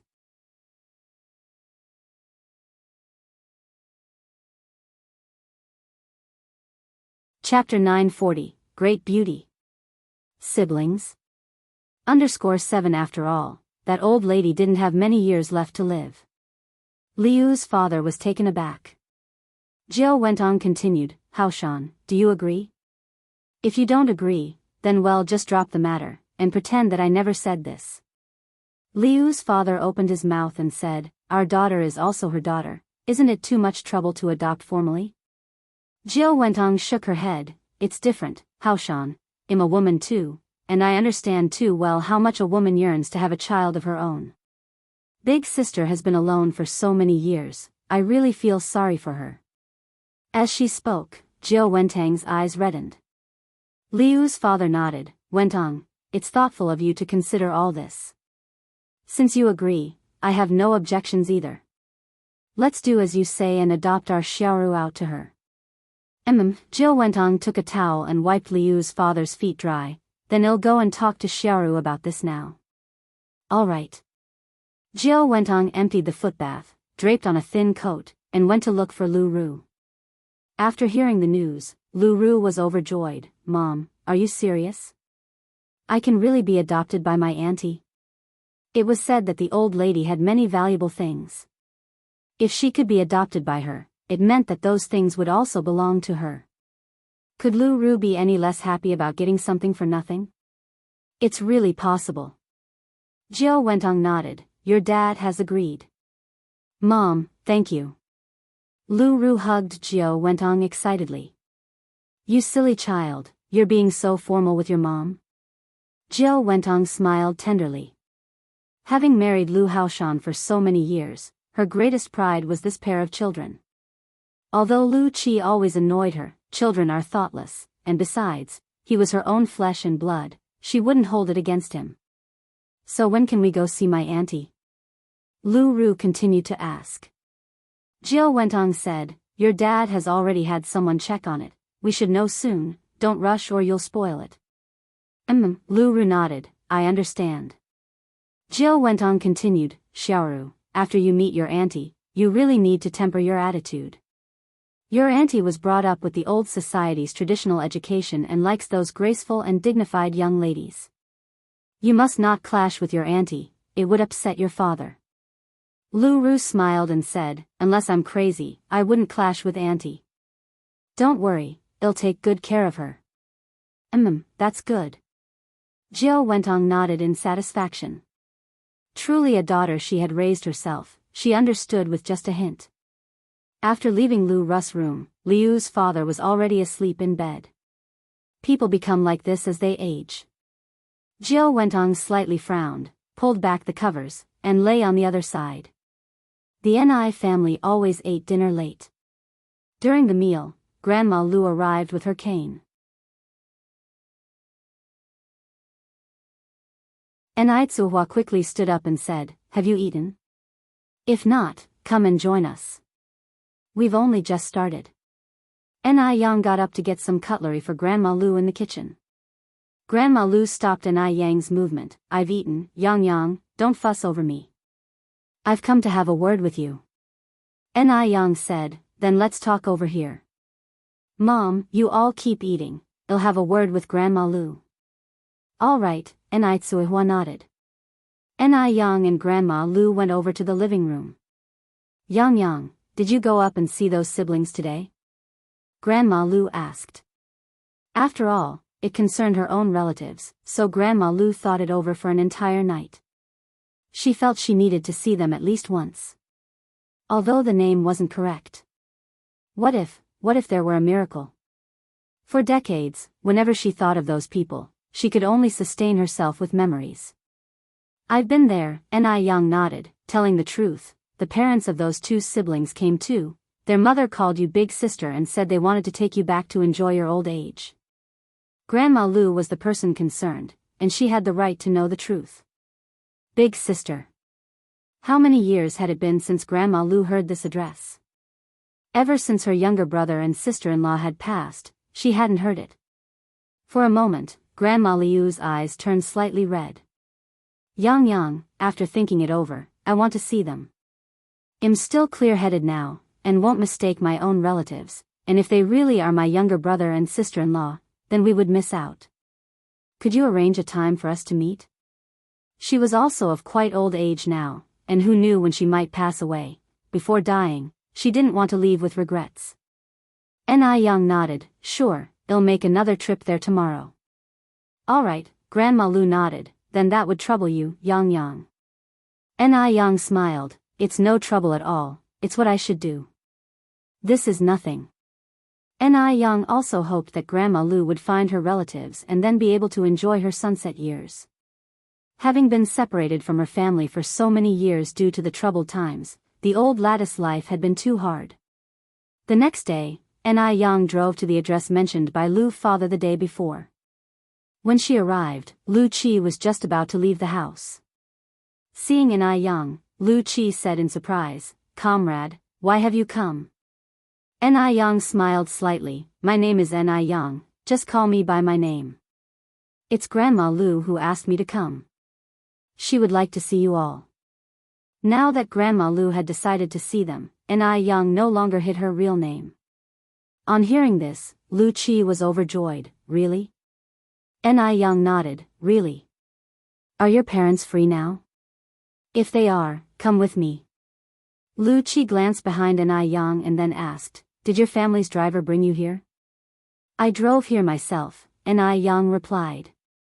Lu Qi said, "You are amazing. My little sister can't even drive." In this era, it was rare for women to drive.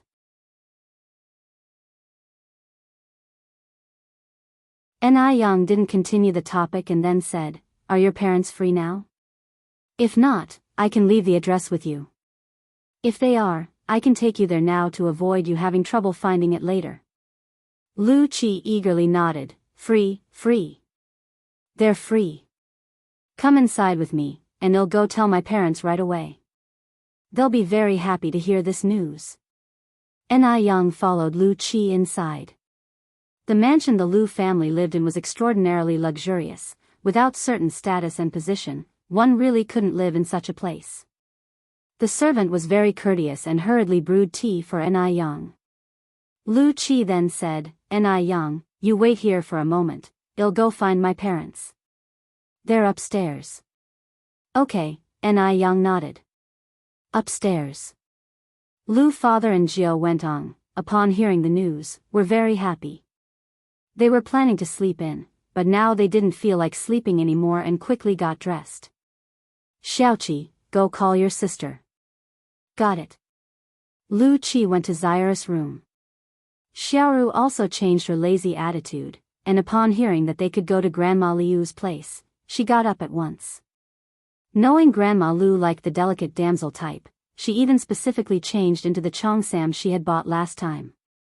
After calling everyone, Lu Qi went downstairs. "Ni Yang, just wait a little longer, they'll be down soon." "Okay." Ni Yang picked up the cup and took a sip of tea.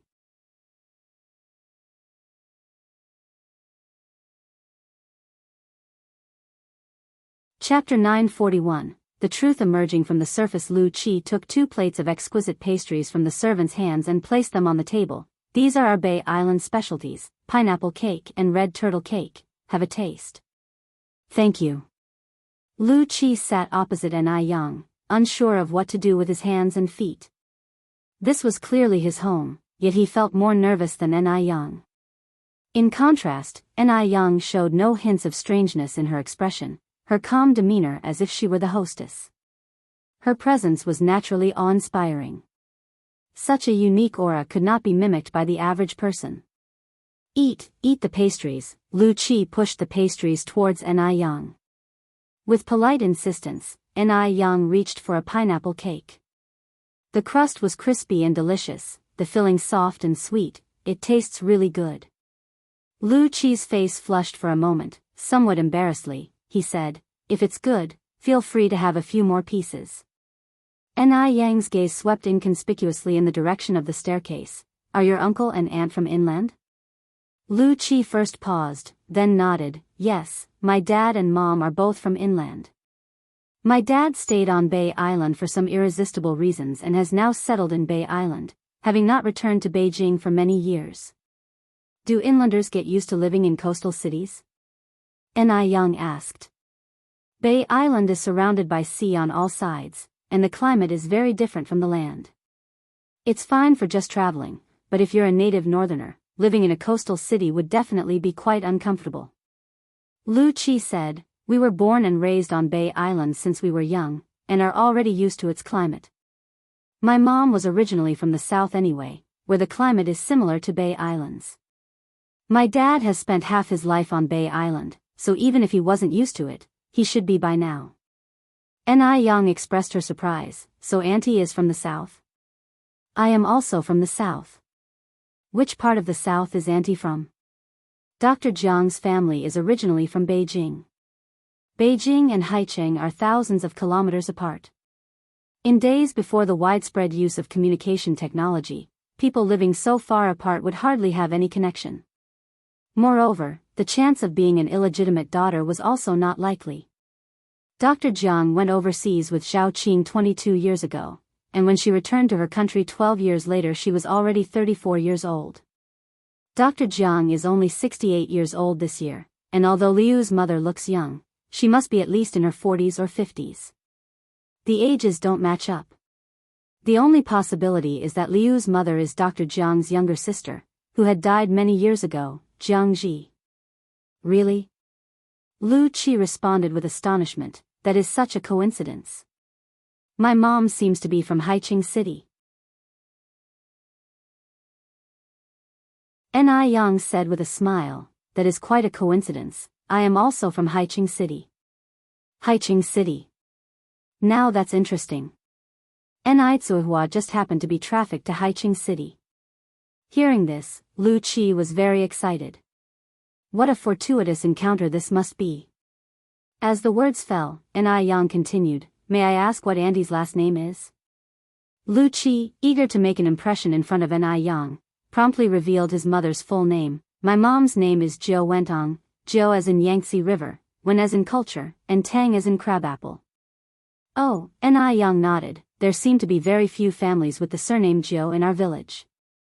I was wondering if Auntie might be from the same village as me. My mom is from Xiaomu village, Lu Qi said. Xiaomu village? Ni Yang thought for a moment, I haven't heard of this village, it must be far away from the village we used to live in. In fact, Ni Kuihua's adoptive father's home was in Xiaomu village. Xiaomu village was right next to Dam village. Which village are you from? Lu Qi asked next. I'm from Dam village, Ni Yang said. Oh, Lu Qi scratched his head, I don't think my mom has mentioned this village. The two chatted idly for a while. Soon, Liu's parents and Lu Ru came down from the upstairs. Seeing his parents come down, Lu Qi excitedly walked over. Mom, it turns out Ni Yang is also from Haicheng City, your fellow townsman. She is from Dam village in Haicheng City. Mom, do you know Dam village? Jiu Wentong first paused, then said, Mom has been away from Haicheng for such a long time now, who would remember that? Hearing this, Ni Yang raised her eyebrows slightly. This Jiu Wentong is quite interesting. If Jiu Wentong really was from Xiaomu village of Haicheng City, she wouldn't be unaware of the neighboring village. Even though time can dilute everything, it never changes the sounds of one's hometown or the longing for it. The only explanation is that Jiu Wentong has some unspeakable secrets. Liu's father approached Ni Yang, Comrade Ni Yang, if I may ask boldly, what is your relation to the child's great-aunt? How should we address you?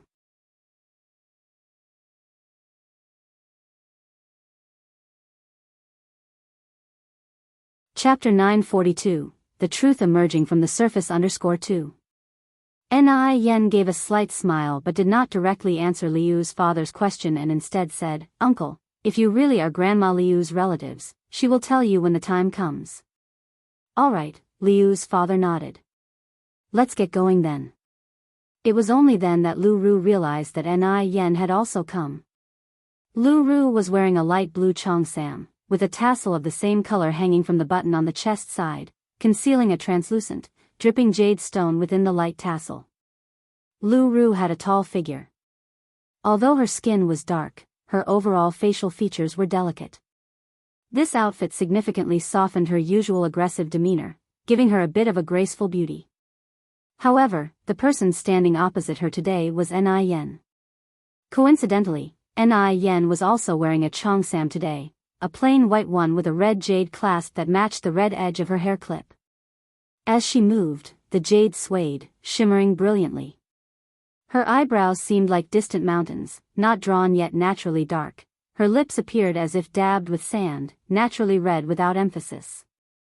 With such a dazzling person in front, Lu Ru's beauty seemed somewhat insufficient. Lu Ru tugged at her skirt and looked up at Ni Yen, her eyebrows tightly furrowed. This wretched girl, she must have done it on purpose. Knowing that she was going to wear a cheongsam today, so she followed suit. She wanted to steal her spotlight. Perhaps, she wanted to compete for affection as well. She aimed to steal Grandma's love and then take the opportunity to swindle Grandma's property. Shameless. Once she and Grandma recognized each other, she would make Ni Yen stay far away. Ni Yen had better not think about stealing her things. The group walked out of the mansion. There were 2 cars outside, one belonging to the Lu family and one to Ni Yen. Ni Yen walked to her car, opened the door, and said, "I'll lead the way." Liu's father was startled. Goodness. This young comrade could even drive. Impressive. All right, thank you, young comrade. Liu's father managed to suppress his astonishment and nodded. Ni Yen got into the car, closed the door, started the engine, and drove off, all in one fluid motion, radiating an indescribable coolness. Seeing this, Lu Ru was taken aback. She had thought Ni Yen was just a poor girl. Unexpectedly, she could also drive. Where did she get the money to buy a car? Could it be that she had already swindled Grandma's property? The more Lu Ru thought, the more she believed it was the case. Jiao went on and Lu Ru shared the same thought.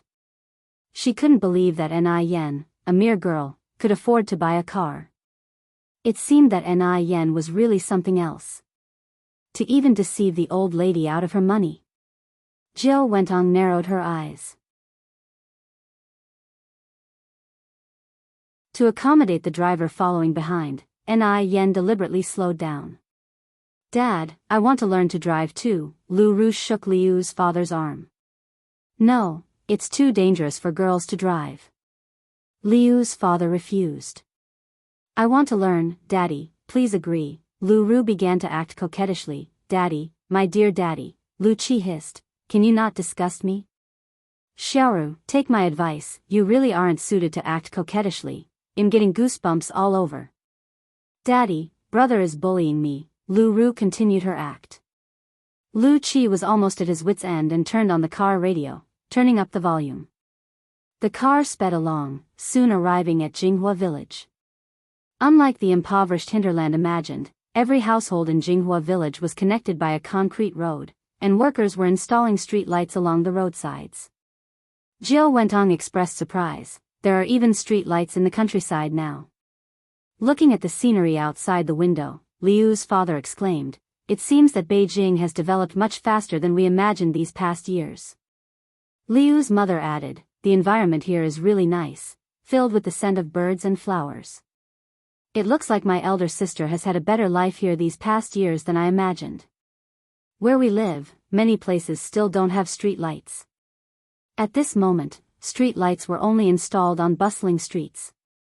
Liu's father sighed, seeing that she has been doing well, I feel relieved. The car in front stopped in front of a rundown house. Lu Qi quickly slowed down and pulled over.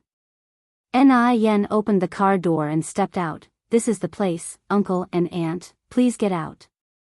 Once out of the car, Liu's father looked at the very dilapidated house in front of him, his eyes slightly reddened, and said, has she been living in such a place all these years?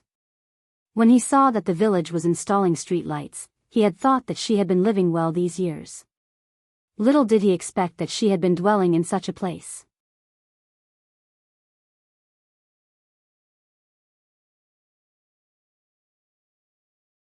Chapter 943, The Truth Emerging from the Surface _3. She still had some money on her, didn't she? Even in her decline, she wouldn't have become like this, right? Liu's father turned his head to look at Ni Yang, and then at the sedan on Ni Yang's left, his eyes growing complicated. The ring she's wearing is a Lu family heirloom. Perhaps even the money for buying the car was. This possibility was indeed high. After all, this is merely a rural place. Where could a countrywoman like Ni Yang get the money to buy a car? Her sedan was imported and would cost at least 100 and several tens of thousands. Ni Yang continued, Grandma Lu is inside right now, uncle and auntie, please come in with me. Liu's father nodded nonchalantly, sure. Wentong, Xiaoqi, Xiaoru, let's go in quickly. Ni Yang went to knock on the door, Grandma Lu, we're here. Coming. Grandma Lu responded, opening the door. To welcome relatives from afar, Grandma Lu specially put on new clothes that Ni Yang had bought for her not long ago. The Lu family still kept photos of Grandma Lu from when she was young, thus, Jiao Wentong recognized Grandma Lu instantly and rushed forward to take her hand, big sister. Great aunt. Lu Ru, following Jiao Wentong's gaze, embraced Grandma Lu tightly, choking out, Great aunt. Great aunt, we've finally found you. You have no idea how much suffering our family has gone through looking for you all these years. Great aunt. Grandma Lu looked at the mother and daughter with tear-filled eyes, her mind filled with confusion. Her little brother was only 2 years younger than her, and his wife was even a year older than him. How could this woman, who was 30 or 40 years younger than herself, possibly be her sister-in-law? No. They must have mistaken her for someone else. Grandma Lu pushed Lu Ru directly away. "Young girl, you've got the wrong person. I'm not your great-aunt," she said, then looking up at Jiao Wentong, "And you, young lady, I don't know you. I don't have a younger sister as young as you." Lu Ru had also seen Grandma Lu from the old photos. She paused, never expecting Grandma Lu would push her away. This was very different from what she had imagined a family reunion to be like. After so many years of separation, Grandma Lu should have been deeply moved to see them. Why would she react like this? Could it be that the old woman had become senile? Or had N.I. Yang stirred up something in the middle? Lu Ru looked up at N.I. Yang. Jiao Wentong grabbed Grandma Liu's hand again. "You are my big sister. I haven't mistaken you. We wouldn't make a mistake. You really have the wrong person." Grandma Lu shook off Jiao Wentong's hand. As Jiao Wentong stood there awkwardly, Liu's father stepped forward. "Shuiwe, it's me." At these words, Grandma Lu looked up, her pupils shrunk slightly, and memories that had been sealed away surged forth like floodwater through open gates, her nostrils flaring. Qinian. It's me." Liu's father had taken a few steps forward, wanting to reach out and embrace Grandma Lu, but seeing the environment behind her, he withdrew his hand and choked out, "Shuiwe, it's me." Time had aged them, and now they faced each other, unable to turn back the years. Old friends reunited. So much had changed in the world over the years. "Qinian, where have you been all these years?" Grandma Lu immediately cried out, throwing her arms around Lu. "Qinian, I thought you were dead. Qinian, I thought you were dead. 60 years. Every day she offered incense for Lu Qinian, never imagining that Lu Qinian was still alive. He was still alive. Grandma Lu even thought she might be dreaming. "Shuiwe, I've wronged you, I've deeply wronged you. I thought you were dead, I'm sorry, so sorry." Watching the two old people embracing each other, N.I. Yang frowned slightly.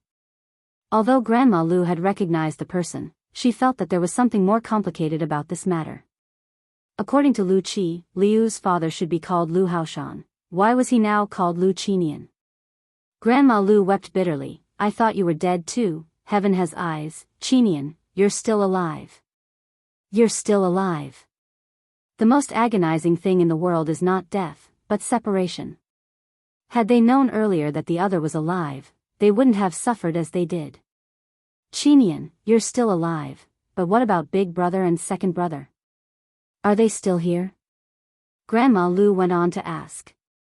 Lu Qinian shook his head. "They're gone. In such chaotic times, it was very difficult to survive. Lu Qinian was just one of the fortunate few." Hearing this, Grandma Lu wept even more bitterly, continuously pounding on Lu Qinian's back. Jiao Wentong immediately came to the side of the two, her eyes red. "Big sister, I'm sorry for all the suffering you've endured over the years. Let me and the children take good care of you from now on."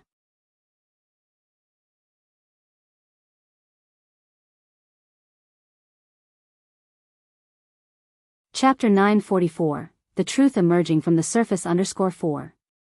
The sudden joy made Granny Liu's head spin. "Qinian, who is this? Could it be a relative from Lu Qinian's family?" Lu Qinian turned to look at N.I. Yang, hesitating. "There are some things I can't say in front of outsiders." Granny Lu wiped her tears. Yang is not an outsider, she's no different from my own granddaughter. Just say it directly, you don't need to hesitate. Lu Qinian remained silent. In his eyes, N.I. Yang was an outsider. N.I. Yang wasn't the kind of person who couldn't read the room. She smiled and said, "Granny Lu, I still have some issues at home to handle. I'll come and visit you later." Granny Lu grabbed N.I. Yang's hand. Yang, you don't have to leave." Having N.I. Yang leave at such a moment would only hurt her feelings. Granny Lu genuinely didn't consider N.I. Yang an outsider.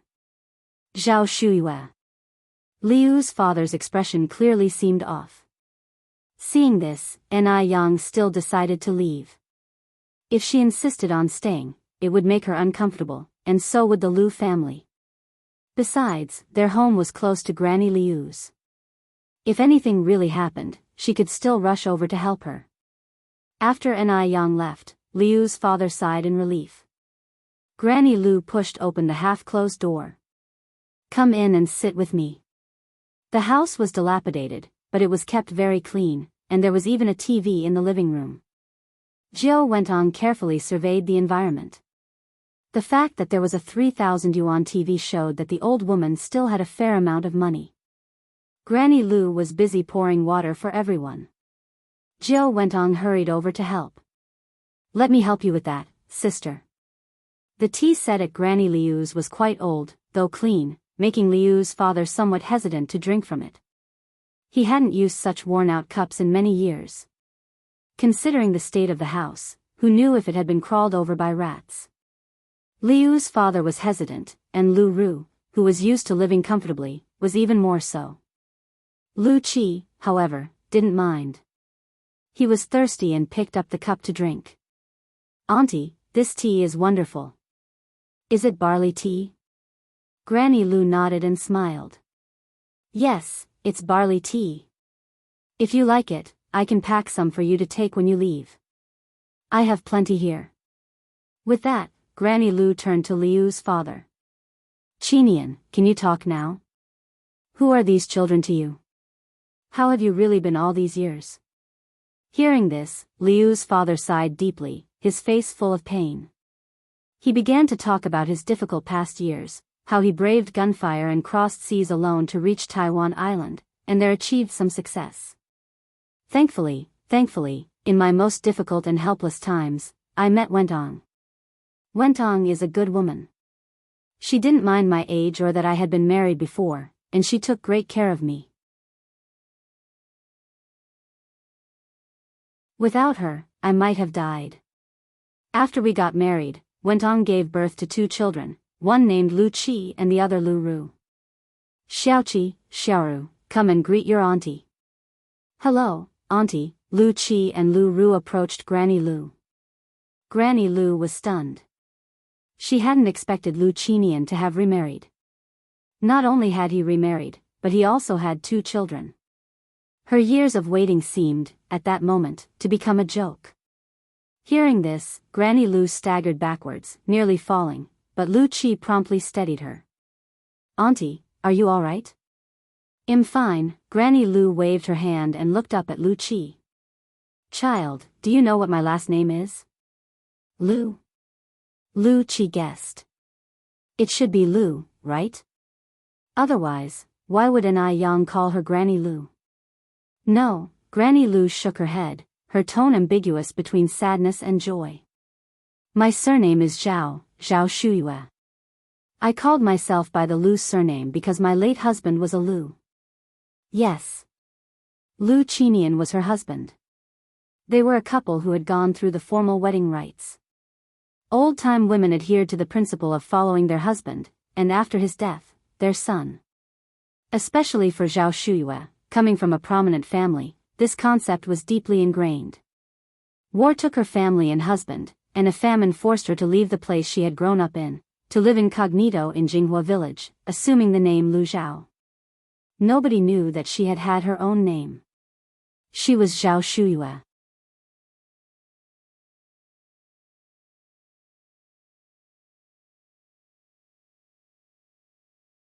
Chapter 945, The Truth Emerging from the Surface _5. But she had never lived for herself. By the time she learned the truth, she already had one foot in the King Yama Hall. How did it come to this?